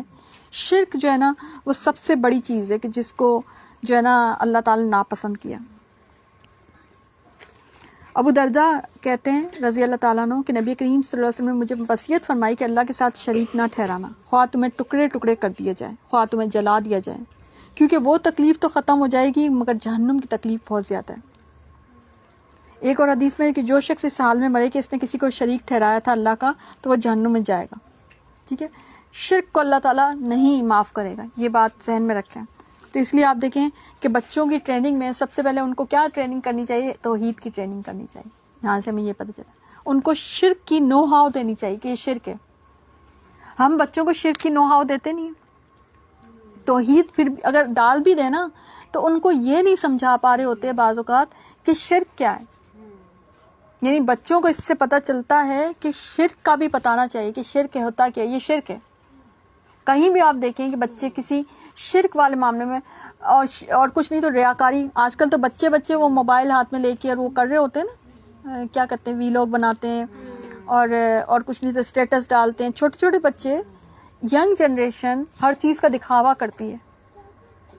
تو ماں باپ ان کو بتائیں نا کہ شرک ہے, یہ تو ریاکاری شرک اصغر ہے. مگر ہمارے ماں باپ تو اس پہ فخر کرتے ہیں کہ دیکھو ہمارا بچہ کتنا اچھا, دیکھو اس نے اسٹیٹس ڈالا, کتنا اچھا ہمارا جو ہے نا وہ ویلاگنگ کی, اور وہ کتنا اچھا جو ہے نا ہاں ٹک ٹاک بناتا ہے. یہ ٹک ٹاک بھی اور بھی پتہ نہیں کیا کیا چیزیں آج کل عام ہو گئی کہ یہ کرتے ہیں. ہاں ٹک ٹاک کا آج کل کس قدر فتنہ ہے. آج کل ہر کوئی ٹک ٹاکر بنا پڑا ہے اور یوٹیوبر بنا پڑا ہے. تو یہ جو ہے, اور اس پہ ماں باپ کو اعتراض نہیں, وہ پیسے کما کے دے رہے ہیں نا, تو کوئی اعتراض نہیں ہے اس پہ. تو اللہ یہ سمجھا رہا ہے کہ شرک بہت بھاری جو ہے نا ظلم ہے. ہم نے انسان کو اس کے ماں باپ کے ساتھ متعلق وصیت کی. اب شرک کے فوراً بعد جو آ رہا ہے نا معاملہ, وہ والدین کا آ رہا ہے. یہ والدین کا مقام بہت بڑا ہے. ٹھیک ہے, تو اس کی ماں نے دکھ پر دکھ اٹھا کر اسے حمل میں رکھا. اس کی دودھ چھڑائی 2 برس میں کہ تم میری اور ماں باپ کی شکر گزاری کر, تم سب کو میری طرف لوٹ کر آنا. ٹھیک ہے نا. اب ہمیں چاہیے نا کہ بچوں کو ہم یہ قرآن پڑھائیں تو وہ ہمارے حقوق کے بارے میں سمجھے گا. صحیح ہے نا. اور آپ دیکھیں کہ ماں کا معاملہ دیکھیں, ایک کے بعد ایک ویکنیس, مسلسل ویکنیس کے ساتھ. اگر آپ اس وقت ماں کی کیفیت دیکھیں نا تو اس کی اپنی زندگی بالکل جو زیرو ہو چکی ہوتی ہے. ایون آپ کو پتہ ہے کہ بچہ اگر اندر ہوتا ہے نا تو بچہ اپنی کیلشیم, اپنی نیوٹریشن ساری ماں کے خون سے, ماں کی ہڈیوں سے بھی نکال لیتا ہے, اور ماں بالکل اندر سے کھوکھلی ہوتی چلی جاتی ہے. اور چھوٹے سے بچے ہوتے ہیں, ان کو ماں کیسے سنبھالتی ہے, کس طرح سے ان کی پرورش کرتی ہے, اور بچے تھوڑے سے بڑے ہو کر ماں باپ کو یوں آنکھیں دکھانے لگ جاتے ہیں اور ان کی نافرمانی کرنے لگ جاتے ہیں. مطلب یہ کسی صورت بچوں کو یہ جائز نہیں ہے کہ وہ اس طرح سے کریں. تو اگر تجھے ایک کیفیت ایسی ہے کہ جس میں اگر وہ تجھ پر دباؤ ڈالیں کہ تو میرے ساتھ شریک کرے جس کا تجھے علم نہیں, یعنی شرک کی کوئی دلیل نہیں ہے, تو ان کا کہنا نہ مان. ہاں دنیا میں ان کے ساتھ اچھا بسر کرنا اور اس طرف کی راہ چلنا جو میری طرف جھکاؤ, تم سب کا لوٹنا میری طرف ہے, تم جو کچھ کرتے ہو اس سے میں خبردار کر دوں. ٹھیک ہے. جیسے ام حبیبہ کے گھر ابو سفیان آ گئے تھے اسلام قبول کرنے سے پہلے, تو ان کے ساتھ نبی کریم صلی اللہ علیہ وسلم نے فرمایا کہ اچھا برتاؤ کرو, جبکہ انہوں نے بستر سمیٹ دیا تھا نبی کریم صلی اللہ علیہ وسلم, لیکن نبی کریم صلی اللہ علیہ وسلم نے کہا تھا کہ اچھا برتاؤ کرو. تو اگر ماں باپ مشرک بھی ہیں تو ان کا اداب کرنا ہے. ٹھیک ہے, لیکن ان کے شرک یعنی ان کے عقیدے کو ایکسیپٹ نہیں کرنا, یہ ہے اصل بات. ٹھیک ہے نا. یعنی ماں باپ اگر مشرک ہیں یا شرک والا کام کہیں تو پھر جو ہے نا وہ کام نہیں کریں گے. جیسے سعد بن ابی وقاص تھیں, ان کی والدہ نے ایک قسم کھا لی تھی کہ میں کچھ کھاؤں گی پیوں گی نہیں جب تک تم واپس شرک میں نہیں آؤ گے. تو وہ نبی کریم صلی اللہ علیہ وسلم کے پاس گئے پریشان ہو کر, انہوں نے کہا کیا حکم ہے میرے لیے؟ بولے نہیں, ان کی یہ بات آپ نہیں مانیں گے. ٹھیک ہے نا. تو جو ہے نا یہ یعنی کہ ایسا معاملہ کہ جہاں پر جو ہے نا شرک والا معاملہ ہو جائے تو وہاں بس ایک چیز ہے کہ جہاں پہ ان کی فرما برداری نہیں کی جائے گی, اور وہ ہے کہ جب وہ ایسی بات کا, اور شرک میں ایسے بھی ہے کہ جیسے ایسا کوئی حکم دے, مثلا وہ کہیں کہ جی آپ آئی برو بنا لیں, تو آئی برو تو نہیں بنائی جا سکتی. ٹھیک ہے, چاہے وہ ماں باپ حکم دیں یا وہ شوہر حکم دیں. اسی طرح سے وہ اگر کہیں کہ بھئی پردہ چھوڑ دیں, بعض اوقات ماں باپ کو یہ بھی ہوتا ہے کہ بھئی بچیاں نا پردہ کر رہی ہیں تو ان کی شادی کیسے ہوگی. تو جن کی پردہ کرتی ہیں تو کیا ان کی شادیاں نہیں ہوتی؟ یہ کون سا عقیدہ ہے؟ بلکہ ان کی تو زیادہ اچھی ہونی چاہیے, کیونکہ اللہ تعالیٰ ان پر زیادہ رحم فرمائے گا. ٹھیک ہے, تو وہ چیز نہیں مانی جائے گی. ٹھیک ہے پیارے بیٹے, لیکن اس میں ادب کا خیال رکھا جائے گا. یہ بھی ایک مجھے پتہ چلتا ہے کہ بعض اوقات کہ جب بچیاں پڑھ جاتی ہیں یا بچے پڑھ جاتے ہیں تو وہ اپنے آپ کو بہت بڑا جو ہے نا عالم سمجھنے بیٹھ جاتے ہیں, یا بہت زیادہ وہ سمجھتے ہیں کہ ہمارے پاس بہت دین آ گیا, ایمان آ گیا, اور یہ ان کے پاس نہیں ہے, تو اب ہم ان کے ساتھ جو چاہے بدتمیزی کریں, ان کا بڑا قصور ہے, انہوں نے ہمیں سکھایا نہیں. بھائی وہ تو بیچارے خود ہی جاہل تھے, ان کو نہیں پتہ چلا, اللہ نے تمہیں بتا دیا, تو اب اس میں ان کا قصور نہ کہو. ٹھیک ہے, ان کے ساتھ بھی جو ہے ہمدردی کا معاملہ کرو, ان کے بھی ٹیچر بن جاؤ. ٹھیک ہے, نفرت کی فضا معاشرے میں یا گھر میں قائم نہیں ہونی چاہیے. ٹھیک ہے. محبت کی, رواداری کی, تعلیم کی فضا جو ہے نا وہ قائم ہونی چاہیے. اگر انہوں نے نہیں سیکھا تو آپ سکھا دیں ان کو, لیکن وہ اسی وقت سکھائیں گے نا جب آپ ادب کرنے والے ہوں گے. اور پیارے بیٹے, اگر کوئی چیز رائی کے برابر کے دانے کے برابر, پھر بھی وہ کسی چٹان میں ہو اور آسمانوں میں یا زمین میں, اللہ تعالیٰ سے ضرور لائے گا. اللہ تعالیٰ بڑا باریک بین اور خبردار ہے. یعنی جو چھوٹے سے چھوٹا بھی عمل ہے نا تو وہ اللہ تعالیٰ نکال کے لے آئے گا. چھوٹی سی چھوٹی بھی چیز ہے نا وہ اللہ تعالیٰ سامنے لے آئے گا. اے میرے پیارے بیٹے, تو نماز قائم رکھ, اچھے کاموں کی نصیحت کرتے رہنا, برے کاموں سے منع کیا کرنا, اور جو مصیبت تم پر آ جائے صبر کرنا. یقین مان کے یہ بڑے تاکیدی کاموں میں سے, ٹھیک ہے نا. تو آپ دیکھیں یہاں پہ کتنی پیاری پیاری نصیحتیں ہیں کہ ماں باپ اپنے بچوں کو نماز سکھائیں, اچھے کاموں یعنی امر بالمعروف اور نہی عن المنکر سکھائیں. اس کی ٹریننگ دینی ہے, بچوں کو ٹریننگ دینی ہے. چھوٹے بچے, اب یہ بات ہو رہی ہے اتنی, اور چھوٹے بچوں, جب چھوٹے بچوں کو ٹریننگ دیتے نا تو وہ پھر ان کی پختہ ہوتی چلی جاتی ہے. ہم کیا کرتے ہیں, چھوٹے بچوں کو تو ہم انسان ہی سمجھتے ہیں, ہم ان کو پتہ نہیں کیا سمجھتے ہیں. کوئی ہمیں نا بلی کا بچہ سمجھتے ہیں, واٹ ایور جو بھی سمجھتے ہیں نا, ہم اس سے بس کھیلتے رہتے ہیں. وہ کھیل میں اتنے بڑے ہو جاتے ہیں کہ وہ ہمارے ابا بن جاتے ہیں. پھر ہمیں خیال آتا ہے کہ لو جی یہ تو اتنے بڑے ہو گئے, ہم نے تو ان کی کوئی ٹریننگ ہی نہیں کی, ٹھیک ہے نا. تو چھوٹے اصل میں ٹریننگ, جب وہ ٹریننگ والی عمر میں ہوتے ہیں نا اس وقت وہ آپ کے کنٹرول میں ہوتے ہیں, اس وقت ان کو نا کھینچ کے رکھ لیں, ٹھیک ہے نا. تو وہ ٹریننگ کا زبردست وقت ہوتا ہے. اور آپ دیکھیں کہ اور چیز آپ نے دیکھی کہ چھوٹا اتنا بڑا نہیں ہے, مگر کیا ایک اور چیز سکھائی جاتی ہے, کوئی مصیبت تم پر آ جائے تو صبر بھی کرنا ہے. یعنی چھوٹے بچوں کو صبر سکھایا جا رہا ہے. اچھا, آج ہماری مائیں بچوں کو صبر کرنا نہیں سکھا رہی, بلکہ بچوں کو نعمتیں چھیننا سکھا رہی ہیں, بچوں کو شیئر کرنا نہیں سکھاتی.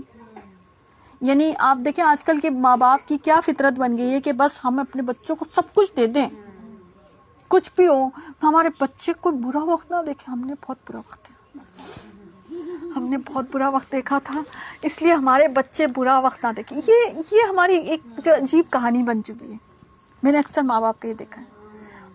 تو یہ آپ پتہ ہے اپنے بچوں کو اور بگاڑیں, بلکہ بچوں کو بھی تو تھوڑا ڈالیں کہ کبھی برا وقت بھی ڈالیں, کبھی ان کو ٹرین کریں اور ان کو سکھائیں, صبر کرنا سکھائیں. ان کی 2 خواہشیں اگر پوری کریں تو 10 نہ بھی کریں خواہشیں پوری, اس سے صبر آئے گا ان کے اندر. تو صبر کرنا سکھانا, اور صبر کی ٹریننگ ہوتی ہے, اس کا مطلب ہے بچپن سے ٹریننگ ہوتی ہے. آپ دیکھیں نا اکثر نیو جنریشن جو بڑی ہو جاتی ہے وہ کہتی ہے ہمیں چاہیے, وہ ایک دم ہائپر ہوتی ہے. کیوں, why they are so hyper? کبھی ہم نے غور کیا کیوں ان کے بچپن میں ان کی صبر کی ٹریننگ نہیں ہوئی. ان کو ہر چیز ان کو پرووائڈ کر دی گئی, بچہ سمجھ. اب وہ ابا جی ہمارے جو سر پہ چڑھ کے ناچ رہے ہیں کہ جی اب ہمیں تو وہ ہر چیز لا کے دو, ہم تو نہیں مانیں گے ایسے, ٹھیک ہے نا.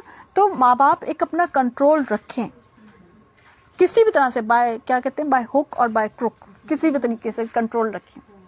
یعنی اچھا ماں باپ ڈرے بھی نہیں. آج کل کی اولاد ایسی بھی ہو گئی ہے جو ڈرانے والی ہو گئی ہے, ڈرنے کی ضرورت ہی نہیں ہے. ان کو 4-6 جوتے لگائیں, کھینچ کے خود ہی لائن پہ آئیں گے. ان کی چیزیں, ان کو ٹریننگ آپ کی, میں تو سمجھتی ہوں ماں باپ کی بھی بڑی ٹریننگ ان کی. ان کے سارے جو آپ نے دے رکھی ہے نا, جو آپ نے فیسلٹیز دے رکھی ہیں, سب آپ کنٹرول میں کر لیں. ان کو بتائیں آپ کی اوقات کیا ہے, وہ خود ہی لائن پہ آئیں گے, ٹھیک ہے نا.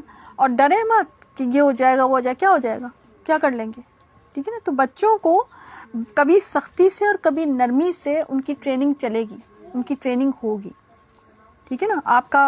آپ کی رٹ قائم ہونی چاہیے, کسی نہ کسی صورت میں آپ کی رٹ قائم ہونی چاہیے, ٹھیک ہے نا. اور پھر آگے تکبر کا معاملہ, کہ لوگوں کے سامنے اپنے گال نہ پھلا اور زمین پر اترا کر نہ چل. اب آپ دیکھیں کہ بچے کو چھوٹی عمر سے یہ ٹریننگ دی جا رہی ہے. تکبر کا ڈیفینیشن دی جا رہی ہے کہ تکبر کیا ہے, لوگوں کے سامنے کال پھلا کے چلنا, یہ تکبر ہے. آپ دیکھیں ہمارے معاشرے میں اس چیز کی ٹریننگ نہیں ہوتی. فیس ایکسپریشنز کی تو بالکل ٹریننگ نہیں دیتے. آپ کسی بھی جگہ پہ آپ لوگوں کے فیسز سے سمجھ جاتے ہیں کہ اس کو یہ بات بری لگی, اچھی لگی, کیونکہ ہم کمپوز رہنا ہمیں سکھایا ہی نہیں گیا. مومن جو ہوتا ہے نا, میں نے کئی دفعہ آپ کو کہا, مومن از کمپوزڈ, بڑی کمپوز پرسنالٹی ہوتی ہے. بعض چیزیں اگر اس کو بری بھی لگ جائیں, ناگوار بھی گزرے, تو وہ صبر, کمپوزیشن جو ہوتی ہے نا, صبر کے ساتھ اس کو ڈیل کرتا ہے. ٹھیک ہے, ایسا ہے, ناگوار گزری ہے, بعض اوقات وہ حق پر ہوتا ہے, دوسرا حق پر نہیں ہوتا, تو بھی وہ ایک دم سے ہائپر نہیں ہوتا. گال نہیں, اب یہ دیکھیں گال پھلانا سمجھ رہے ہیں, آپ کے ذہن میں کوئی کیریکٹر آنا چاہیے جو یوں منہ سجا کے بیٹھا، جس کو ہم اپنی زبان میں شاید کہ منہ سجا کے بیٹھے ہے نا، اس سے کیا امپریشن جاتا ہے کہ انتہائی برا امپریشن جاتا ہے. اس سے آپ کا مسئلہ تو حل نہیں ہوگا، بلکہ یہ اللہ کے یہاں تکبر کی علامت میں جا رہا ہے. استغفر اللہ. کبھی ہم نے شاید سوچا بھی نہیں ہوگا کہ ہمارا منہ کا سجانا اللہ کے یہاں تکبر کی حالت میں جا رہا ہے. اور زمین پر اترا کے مت چل. پیچھے آپ نے عباد الرحمن کی خصوصیت پڑھی تھی. تو یہ جو انسان کے چال میں بعض اوقات اتراہٹ آ جاتی ہے نا، یہ جو کیٹ واک کرتی ہیں خواتین، کیا کہتے ہیں، ماڈل، تو ان کی چال آپ دیکھیں اس طرح سے ہوتی ہے. یا عام آپ دیکھیں اکثر خواتین ویسے بھی چل رہی ہوتی ہیں، بعض اوقات شاید جینٹس کی بھی ہو، تو یا دلہن کا کبھی آپ نے دیکھا ہو کہ وہاں جب آ رہے ہوتے ہیں تو کس طرح سے ایک بناوٹی چال. تو یہ جو چال، بناوٹی چال جو ہوتی ہے نا کہ ایسے ایسے کر کے مٹکا کے چلنا، یہ اللہ تعالیٰ کو پسند نہیں ہے بالکل. ٹھیک ہے. اور اللہ تعالیٰ کسی تکبر کرنے والے شیخ و خوروں کا اللہ تعالیٰ پسند نہیں کرتا. اور وقصد فی مشی کا، اور اپنی رفتار میں میانہ روی اختیار کر اور اپنی آواز پست کر. یقیناً آوازوں میں سب سے بدترین آواز گدھے کی ہے. ٹھیک ہے. بہت فل والیوم نہیں ہونی چاہیے آپ کی آواز کی، آواز کو، کیونکہ وہ پھٹ جائے گی اور وہ پھر گدھے کی اس میں مشابہت آنے لگے گی. اور اس کا مطلب ہے گدھے کی آواز اللہ تعالیٰ کو پسند نہیں ہے. اور گدھے کا ایک یہ بھی آتا ہے نا، جب وہ شیطان کو دیکھتا ہے تو وہ کرتا ہے، بولتا ہے. تو گدھے کی ہاں اعوذ باللہ پڑھنی چاہیے. تو گدھے کی آواز سے ملا دی گئی تیز. اور ہمارے یہاں اکثر بیشتر شارپ گفتگو ہو رہی ہوتی ہے، لوگ کتنا تیز تیز بات کرتے ہیں ہے نا. تو انسان کو اپنی آواز میں میانہ روی، اور اس کی ٹریننگ لینی چاہیے. آپ کو پتہ ہے کہ آپ کی جو باڈی ایکسپریشنز جو ہوتے ہیں، یا آپ کی باڈی جو پوسچر ہوتا ہے، یا آپ کی جو وائس ہوتی ہے، اس سے آپ کی پرسنالٹی موسٹ آف شو ہو جاتی ہے. تو آپ کو ان سب کی ٹریننگ ہونی چاہیے. آپ کو پتہ ہے بڑے بڑے انسٹیٹیوٹس میں تو ان کی ٹریننگز ہوتی ہے، بڑے بڑے شہروں میں، ایون ہمارے ادھر جو ہے نا ان چیزوں کی ٹریننگز ہوتی تھی. پھر اس کے بعد کہا جاتا تھا اب یہ کمپلیٹ پیکج ہو گئے کہ ان کو بات کرنے کا، لہجے کو درست کرنے کا، ہر چیز کرنے کا طریقہ. مگر ہمارے یہاں اچھا اب یہ ٹریننگ، یہ نہیں کہا کہ یہ ٹریننگ انسٹیٹیوٹ نہیں ہے، باپ ہے جو ٹریننگ کر رہا ہے. تو پھر یہ ٹریننگ کون کریں گے؟ ماں باپ کریں گے. جہاں دیکھیں بچے تھوڑی تیز آواز میں بات کریں، فوراً ٹوکیں ان کو، فوراً ٹوکیں. نہیں آپ آہستہ بات کریں، کیوں تیز آواز میں بات کریں؟ تمیز نہیں ہے آپ کو؟ فوراً ڈانٹ لگائیں. کیونکہ ماں باپ جو ہے نا کاٹ تراش کرتے ہیں، کہیں وہ ڈانٹیں گے بھی، کہیں وہ پیار سے بھی بات کریں گے. ٹھیک ہے نا. تو ان کا، اور ابھی اگر آپ نے یہ کاٹ تراش نہیں کی تو وہ پھر ہمیشہ کے لیے عادت بن جائے گی. تو وہ عادت نہ بننے دیں. تو اپنی رفتار میں میانہ روی اختیار کرو، یعنی کہ ایک نارمل والی ہو، اور اپنی آواز پست کرو. کیا تم نہیں دیکھتے اللہ تعالیٰ نے زمین و آسمان کی ہر چیز کو ہمارے کام میں لگا رکھا ہے، اور تمہیں اپنی ظاہری اور باطنی نعمتیں بھرپور دے رکھی ہیں. بعض لوگ اللہ کے بارے میں بغیر علم کے اور بغیر ہدایت کے اور بغیر روشن کتاب کے جھگڑتے ہیں. یعنی اگر آپ کسی سے کوئی بات کر رہے ہیں یا کسی کو کوئی علم دے رہے ہیں، تو یا کسی سے کوئی آپ کی کنورسیشن ہو رہی ہے، تو اس میں دلیل ہونی چاہیے، علم ہونا چاہیے، ہدایت ہونی چاہیے. ٹھیک ہے. لیکن آپ اگر یہ چیزیں نہیں ہیں تو آپ جو ہے نا کوئی علم بھی کسی کو پہنچا نہیں سکتے. روشن کتاب کے بارے میں جھگڑتے ہیں. ٹھیک ہے. اور جب ان سے کہا جاتا ہے اللہ کی تعلیم وحی کی تابعداری کرو، تو کہتے ہیں کہ ہم نے جس طریقے پر اپنے باپ دادوں کو پایا اسی کی تابعداری کریں گے، اگر جو شیطان ان کے بڑوں کو دوزخ کے عذاب کی طرف بلاتا ہوں. اللہ تعالیٰ اس کا جواب دیتا ہے. اور جو شخص اپنے آپ کو اللہ کے تابع کر دے اور وہ ہو بھی نیکوکار، یقیناً اس نے مضبوط کڑا تھام لیا. وہ مضبوط کڑا کس چیز کا؟ نیکی کا، اسلام کا مضبوط کڑا تھام لیا. ٹھیک ہے. یعنی اللہ کے تابع کر دینا کہ اللہ تعالیٰ میں تیرے رضا میں راضی ہوں. آپ کو تو اللہ کو یہ جملہ بہت پسند ہے. اور اسپیشلی اس وقت جب آپ کی کوئی دعا قبول نہیں ہو رہی ہو، اسپیشلی اس وقت جب آپ کسی مشکل معاملے میں ہوں یا ناگوار سچویشن آپ کے سامنے ہو، اس وقت اللہ سے کہ اللہ تعالیٰ میں تیری رضا میں راضی ہوں. اللہ کو یہ بات بہت پسند آتی ہے. اور کافروں کی کفر سے آپ رنجیدہ نہ ہو. آخر ان سب کا لوٹنا تو ہماری طرف ہی ہے. ٹھیک ہے. اب ہم آگے چلتے ہیں، اگلا جو ہمارا ٹاپک ہے اس پر چلتے ہیں. ہاں، مفاتیح الغیب ان اللہ عندہ علم الساعہ، 34 آیت. بے شک اللہ ہی کے پاس ہے قیامت کا علم، وہی بارش نازل فرماتا ہے اور ماں کے پیٹ میں جو ہے اسے جانتا ہے. کوئی بھی نہیں جانتا کل کیا کچھ کرے گا، اور نہ کسی کو معلوم ہے کہ کس زمین میں مرے گا. یاد رکھو اللہ تعالیٰ ہی پورے علم والا اور صحیح خبروں والا ہے. تو حدیث میں آتا ہے 5 چیزیں مفاتیح الغیب ہیں. قیامت یعنی قیامت کے وقوع کا یقینی علم اللہ کے سوا نہیں کسی کو نہیں ہے. ٹھیک ہے. بارش کا معاملہ بھی ایسا ہی ہے. نمبر 3 ہے رحم مادر میں کیا ہے. اب آپ کہیں گے جی وہ کر سکتے ہیں انالیسز ہو جاتا ہے, تو وہ ایک کمپلیٹ انالیسز نہیں ہوتا, ایک اندازہ ہوتا ہے. ٹھیک ہے نا, کہ کیا ہے اور کیا یعنی جینڈر کا یا کسی بھی چیز کا. اسی طرح سے نمبر 4 انسان کل کیا کرے گا, خود انسان کو نہیں پتا. کتنی عجیب بات ہے نا. ہم بعض اوقات کچھ سوچتے ہیں کہ ہم یہ کریں گے مگر وہ ہم نہیں کر پاتے. اور نمبر 5 موت کہاں آئے گی. سبحان اللہ. جیسے وہ ایک بادشاہ کے دربار میں تھا, وہ اس کو گھور رہے تھے جبریل علیہ السلام, اور وہ ہندوستان میں جا کے اس کا حکم آیا تھا کہ اس کو فوراً حکم ملا اور وہاں پہ ہی اس کی موت آئی. ٹھیک ہے نا. تو یہ موت کا جو جگہ اور وقت کسی کو نہیں معلوم. سورۃ سجدہ. اعوذ باللہ من الشیطان الرجیم. بسم اللہ الرحمن الرحیم. الف لام میم تنزیل الکتاب لا ریب فیہ من رب العالمین. بلا شبہ اس کتاب کا اتارنا تمام جہانوں کے پروردگار کی طرف سے. کیا یہ کہتے کہ اس نے اسے گھڑ لیا؟ نہیں, بلکہ یہ تیرے رب کی طرف سے حق ہے, تاکہ آپ ڈرائیں جن کے پاس آپ سے پہلے کوئی ڈرانے والا نہیں آئے. ٹھیک ہے. اللہ کی معرفت یہاں سے حاصل ہوگی, اللہ کی پہچان کہ اللہ وہ ہے جس نے آسمان اور زمین کو اور جو کچھ ان کے درمیان سب کو 6 دن میں پیدا کر دیا, اور وہ عرش پر استوا ہوا. تمہارے لیے اس کے سوا کوئی مددگار سفارشی نہیں کیا, پھر بھی تم نصیحت حاصل نہیں کرتے. یدبر الامر من السماء الی الارض. وہ آسمان سے لے کر زمین تک ہر کام کی تدبیر کرتا ہے, پھر وہ کام ایک ایسے دن میں اس کی طرف چڑھ جاتا ہے جس کا اندازہ تمہاری گنتی کے 1000 سال کے برابر ہے. یعنی کہ یہ جو یہ نا کہ دن جو ہے اس کی مقدار الگ الگ ہوتی ہے. تو اگر آپ آج, میں تو صرف آپ کو یہ بتانا چاہ رہی ہوں کہ جو ہمارا سیارہ ہے اس پر ہے نا 365 دن, تو مرکری کے پتہ ہے کتنے دن ہوتے ہیں؟ 56.8 دن ہوتے ہیں. سورج کے گرد کے چکر کا معاملہ ہوتا ہے نا, تو ہر ایک کا نا الگ الگ ہوتا ہے. ہمارا ایک دن جو ہے نا وہ کہیں پر ہر سیارے کا اپنا ہوتا ہے. تو اللہ تعالیٰ یہ بات بتا رہے ہیں کہ تمہاری گنتی کے 1000 سال کے برابر ہے اللہ کا ایک دن. ٹھیک ہے. تو اللہ کے ہاں جو دن ہیں وہ بہت تعداد میں بڑے ہیں. ٹھیک ہے.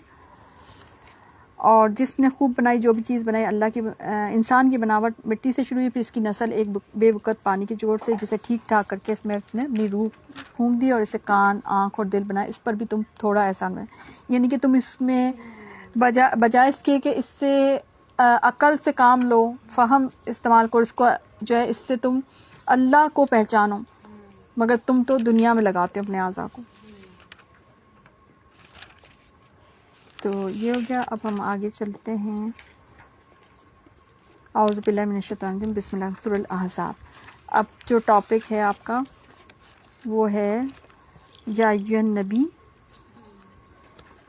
اے نبی صلی اللہ علیہ وسلم اللہ تعالیٰ سے ڈرتے رہنا اور کافروں اور منافقوں کی بات میں نہ آ جانا. اللہ تعالیٰ بڑا علم والا اور بڑی حکمت والا ہے. سورۃ الاحزاب بہت ہی امپورٹنٹ صورتوں میں سے ایک ہے, جس میں کہ بہت سارے جو آئلی زندگی کے معاملات, پردے کے معاملات, وہ سارے بیسکلی یہ جو ہے نا جو یہ آیات آ رہی ہیں, تو یہ اس میں ایک جاہلیت کی جو رسم تھی, منہ بولے بیٹے کی بیوی سے نکاح نہ کرنا, اس کو ختم کرنے کی بابت یہ صورت اتری تھی. ٹھیک ہے.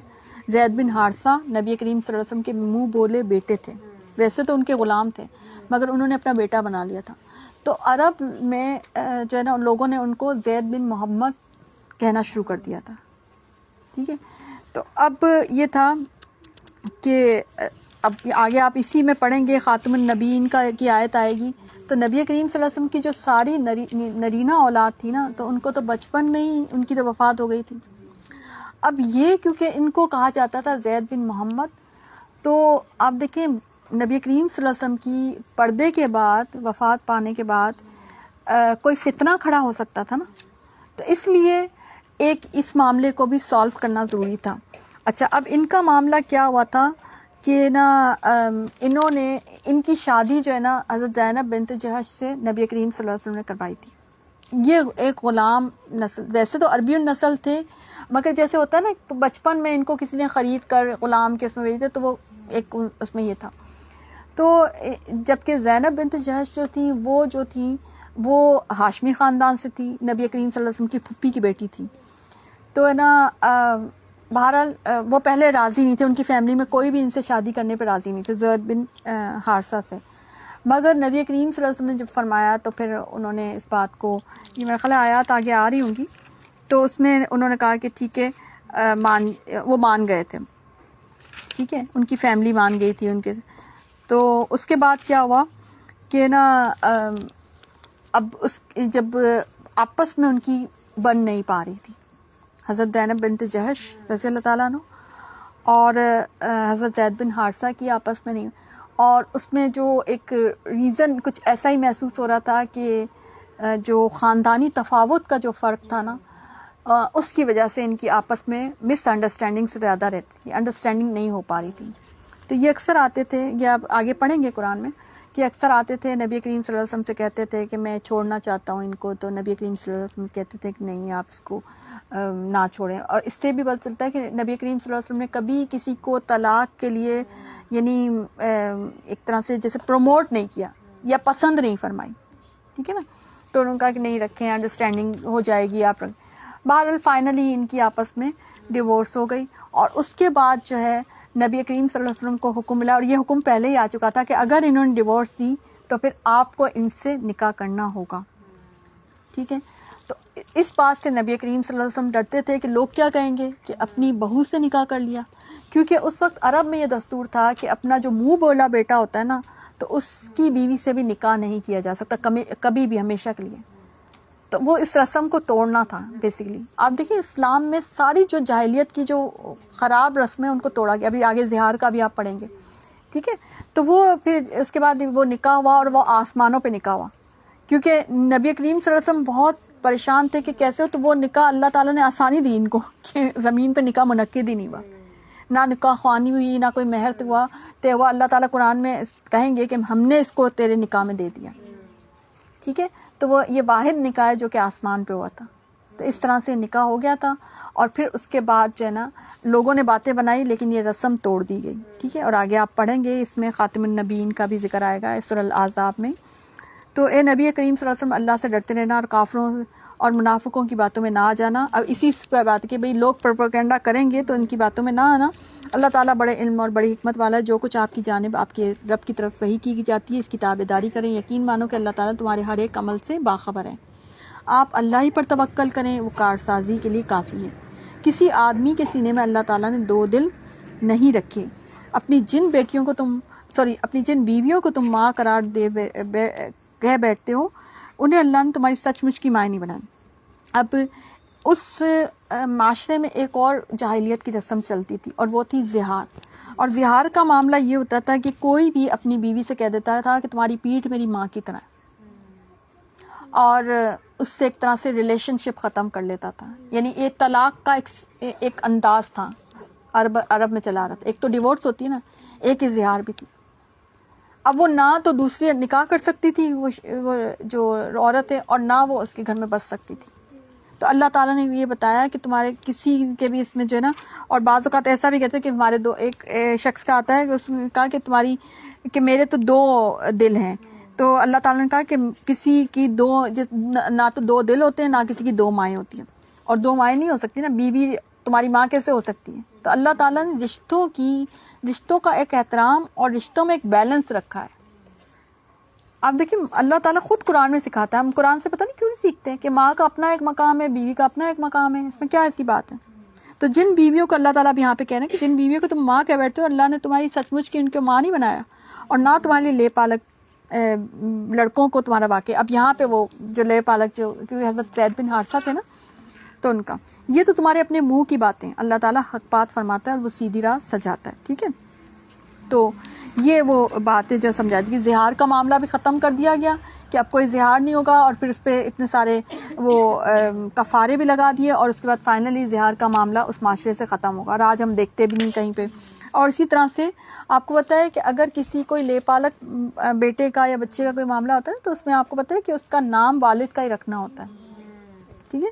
تو یہ اللہ تعالیٰ نے یہاں پہ لے پالکوں کو ان کے حقیقی باپوں کی طرف نسبت کر کے بلاؤ. ٹھیک ہے, یہ یہاں پہ سمجھایا جا رہا ہے. اللہ کے نزدیک پوری انصاف یہی ہے. پھر اگر تمہیں ان کے حقیقی باپوں کا علم نہ ہو تو وہ تمہارے دینی بھائی اور دوست ہیں. یعنی کوئی بھی نام پہ لکھوا دو, تم سے بھول چوک میں جو کچھ ہو جائے اس پر تم سے گناہ نہیں. یعنی کہ پہلے ہو گیا, تمہیں پہلے پتہ نہیں تھا تو اس پر اللہ تعالیٰ معاف کرتا ہے. البتہ گناہ ہے وہ جس کا تم دل سے ارادہ کرو. اللہ تعالیٰ بڑا ہی بخشنے والا مہربان ہے. پیغمبر مومنوں پر خود ان سے بھی زیادہ حق رکھنے والے, اور پیغمبر کی بیویاں مومنوں کی مائیں. اب یہاں سے یہ بھی بات کلیئر ہو گئی کہ ان سے کبھی بھی اب یعنی ازواج مطہرات کی اب کبھی بھی شادیاں نہیں ہوں گی, اور ان کو ماؤں کا درجہ دے دیا گیا تمام مومنین کے لیے. اس لیے ہم ان کو امی کہتے ہیں, ماں کہتے ہیں کہ وہ ہماری ماں, اور صرف اور خواتین نہیں مرد بھی کہتے ہیں. اور حقیقت بات ہے, آپ کو پتہ ہے ازواج مطہرات نے کبھی بھی کسی اور سے شادی نہیں کی. اس میں بھی ایک وجہ تھی, ایک حکمت یہ تھی کہ پھر ان کی کوئی اولاد ہو جاتی ہے تو پھر اس میں خاتم النبیین پہ اصل میں کوئی زد نہ آئے نا. یہ ایک وجہ بھی تھی, حکمت بھی تھی. اور رشتہ دار کتاب اللہ کی روح سے بنسبت دوسرے مومنوں مہاجروں کے آپس میں زیادہ اقدار, یعنی وراثت جو ہے وہ قریبی رشتوں پہ ہوگی. ہاں مگر یہ کہ تم اپنے دوستوں کے ساتھ حسن سلوک کرنا چاہو, یہ حکم کتاب الہی میں لکھا ہوا ہے. جبکہ ہم نے تمام نبیوں سے عہد دیا, اور بالخصوص آپ سے اور نوح علیہ السلام سے اور ابراہیم علیہ السلام سے اور موسیٰ علیہ السلام سے اور مریم کے بیٹے عیسیٰ علیہ السلام سے, ہم نے ان سے پکا پختہ عہد لیا تاکہ اللہ تعالیٰ سچوں سے ان کی سچائی کے بارے میں دریافت فرمائے. اور کافروں کے لیے ہم نے المناک عذاب تیار کیا. اور اے ایمان والو, اللہ تعالیٰ نے جو احسان تم پر کیا اسے یاد کرو. اب یہاں پہ غزوہ احزاب کا ذکر آ رہا ہے, جنگ خندق, اور اس کی تفصیل کچھ ایسے ہے کہ 5 ہجری میں یہ پیش آیا. اسے غزوہ احزاب اس لیے بھی کہتے ہیں کہ تمام اس موقع پہ اسلام دشمن قومیں اکٹھی ہو کر یہودی, عیسائی, مشرکین سب اکٹھے ہو کر مسلمانوں کے مرکز مدینہ پر حملہ آور ہوئے. اسی لیے احزاب حزب سے ہے نا, گروہ کا, سب گروہ اکٹھے.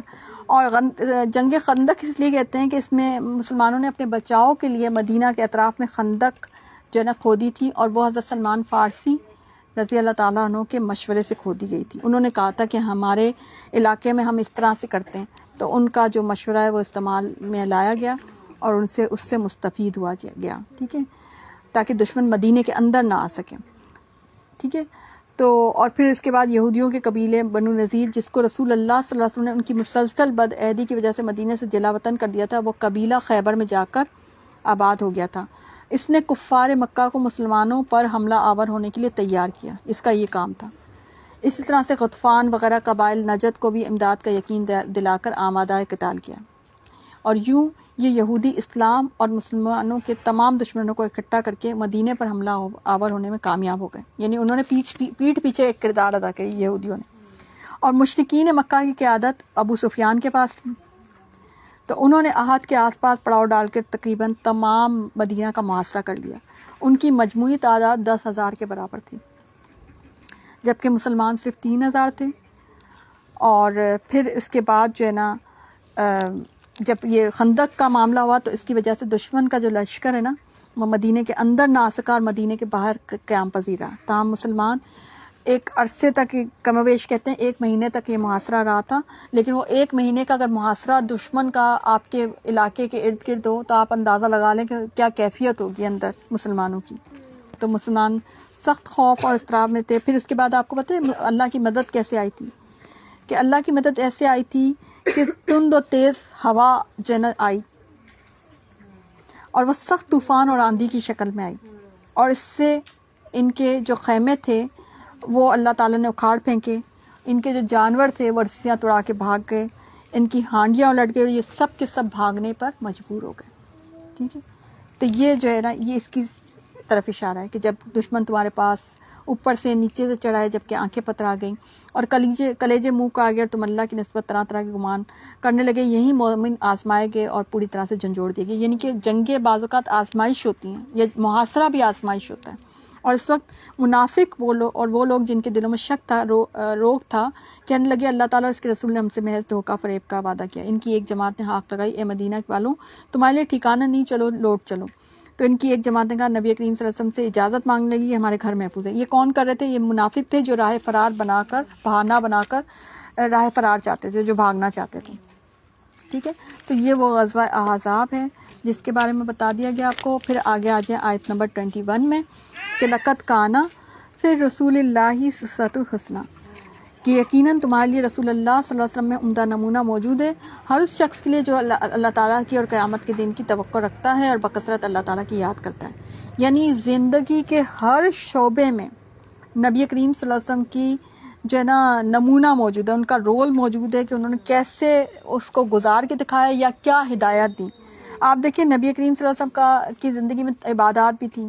اب چاہے عبادات کا معاملہ ہو، معاشرت کا معاملہ ہو، معیشت کا معاملہ ہو، جہاد کا معاملہ ہو یا سیاست کا معاملہ ہو، زندگی کے ہر شعبے میں اخلاقیات کا معاملہ ہو، ہر شعبے میں نبی کریم صلی اللہ علیہ وسلم نے بہترین رول ماڈل کے طور پر انہوں نے وہ سب کچھ کر کے دکھا دیا جو قرآن کے اخلاق تھے.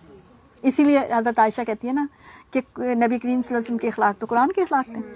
ٹھیک ہے، تو وہ سب کچھ جو قرآن میں آتا ہے نا، یعنی آؤٹ کلاس بات جو حضرت عائشہ کی جو بات ہے نا کہ جو کچھ اخلاقیات، جو کچھ بہترین چیزیں قرآن میں موجود ہیں نا، وہ سب اگر آپ کو کسی مجسم شکل میں دیکھنی ہے نا تو وہ پیارے نبی صلی اللہ علیہ وسلم کو دیکھ لیں، تو وہ ایک پریکٹیکل شکل میں، یعنی یہ تھیوری ہے تو وہ پریکٹیکل یوں آپ کو سمجھ آ جائے. اس لیے یہ آیت بڑی، آپ دیکھیں بچپن سے میرا خیال ہے پڑھتے ہوئے آئے تو آیت بڑی امپورٹنٹ ہے، تو اس لیے میں نے اس کو اسپیشلی ہائی لائٹ کی کہ آپ کو پتہ ہونا چاہیے.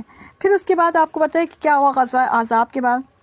آیت نمبر 26 میں دیکھیں، اور جن اہل کتاب نے ان سے ساز باز کر لی تھی انہیں بھی اللہ تعالیٰ نے ان کے قلعوں سے نکال دیا اور ان کے دلوں میں بھی رعب ڈال دیا، اور تم ان کے ایک گروہ قتل کر رہے اور ایک گروہ کو قیدی بنا رہے، اور اس نے تمہیں ان کی زمینوں کا اور ان کے گھر بار کا اور ان کے مال کا وارث بنا دیا. اصل میں جیسے آپ پیچھے دیکھتے ہیں کہ انہوں نے بنو قریظہ جو ہے نا، انہوں نے عہد توڑا تھا نا، اور غزوہ احزاب میں مشرکوں اور دوسرے یہودیوں کا ساتھ دیا تھا.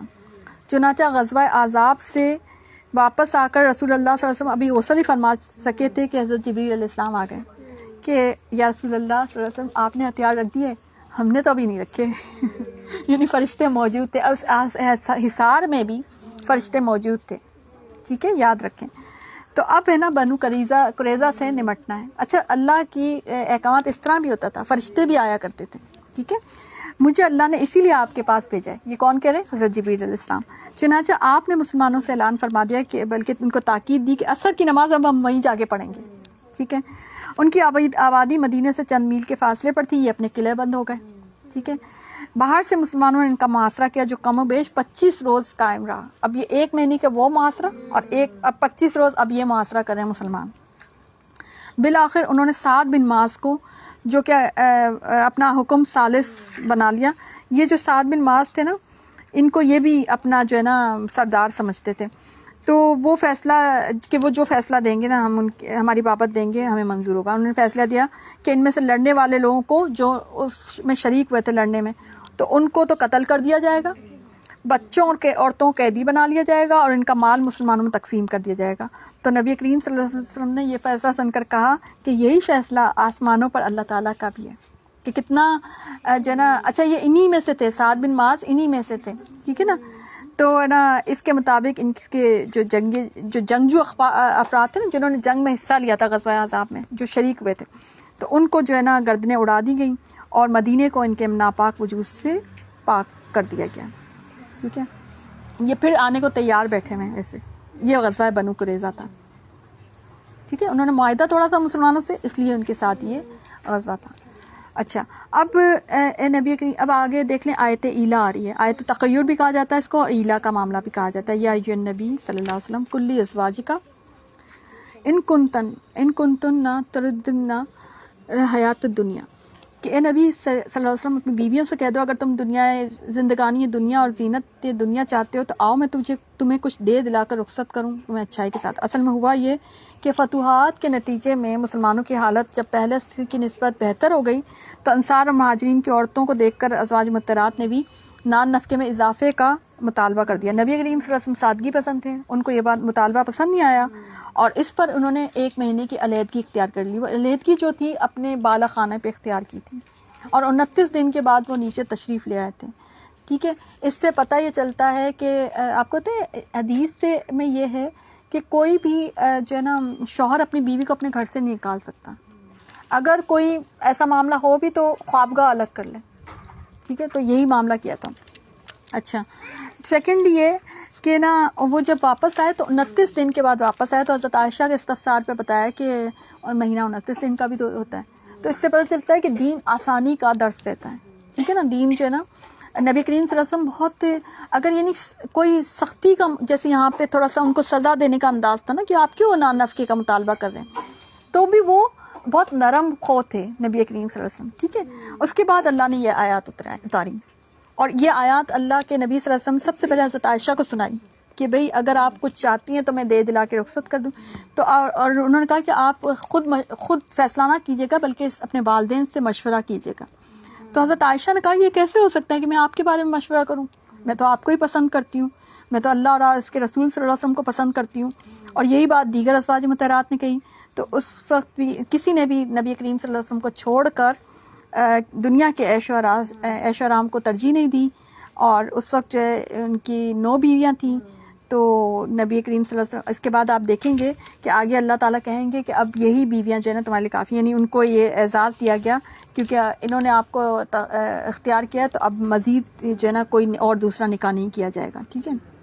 تو یہ معاملہ ہوا. اور پھر یہ کہ اے نبی کریم صلی اللہ علیہ وسلم تم میں سے جو تمہاری بیویوں میں سے جو کھلی بے حیائی یا ارتکاب کرے اسے دوہرا عذاب دیا جائے گا, اور اللہ کے نزدیک یہ بہت سے, یعنی ان کا مقام بڑا ہے نا. تو اگر کوئی خدا نہ خواستہ غلطی ہو جائے, صرف سمجھانے کے لیے, ان سے غلطی نہیں ہوئی تھی مگر کوئی غلطی ہو جائے تو ہمیں سمجھانے کے لیے کہ اگر ہم میں سے بھی جو لوگ ہیں جن کا تھوڑا اللہ نے کوئی بہتر مقام بنایا ہوا ہے, تو اگر ان سے غلطی ہو جائے گی, کیونکہ تو لیڈرز سے جب غلطی ہوتی ہے نا تو پھر فالوورز اس غلطی کو بھی بعض اوقات جو ہے نا فالو کر لیتے ہیں. ٹھیک ہے. تو پھر ان کا جو سزا ہے وہ دوہری رکھی گئی ہے, ڈبل رکھی گئی ہے. ٹھیک ہے. کیونکہ ان کا اجر بھی ڈبل ہوتا ہے, پیچھے آپ پڑھیں گے ان کا اجر بھی ڈبل ہوتا ہے اگر وہ کوئی اچھا کام کرتے ہیں ان کا.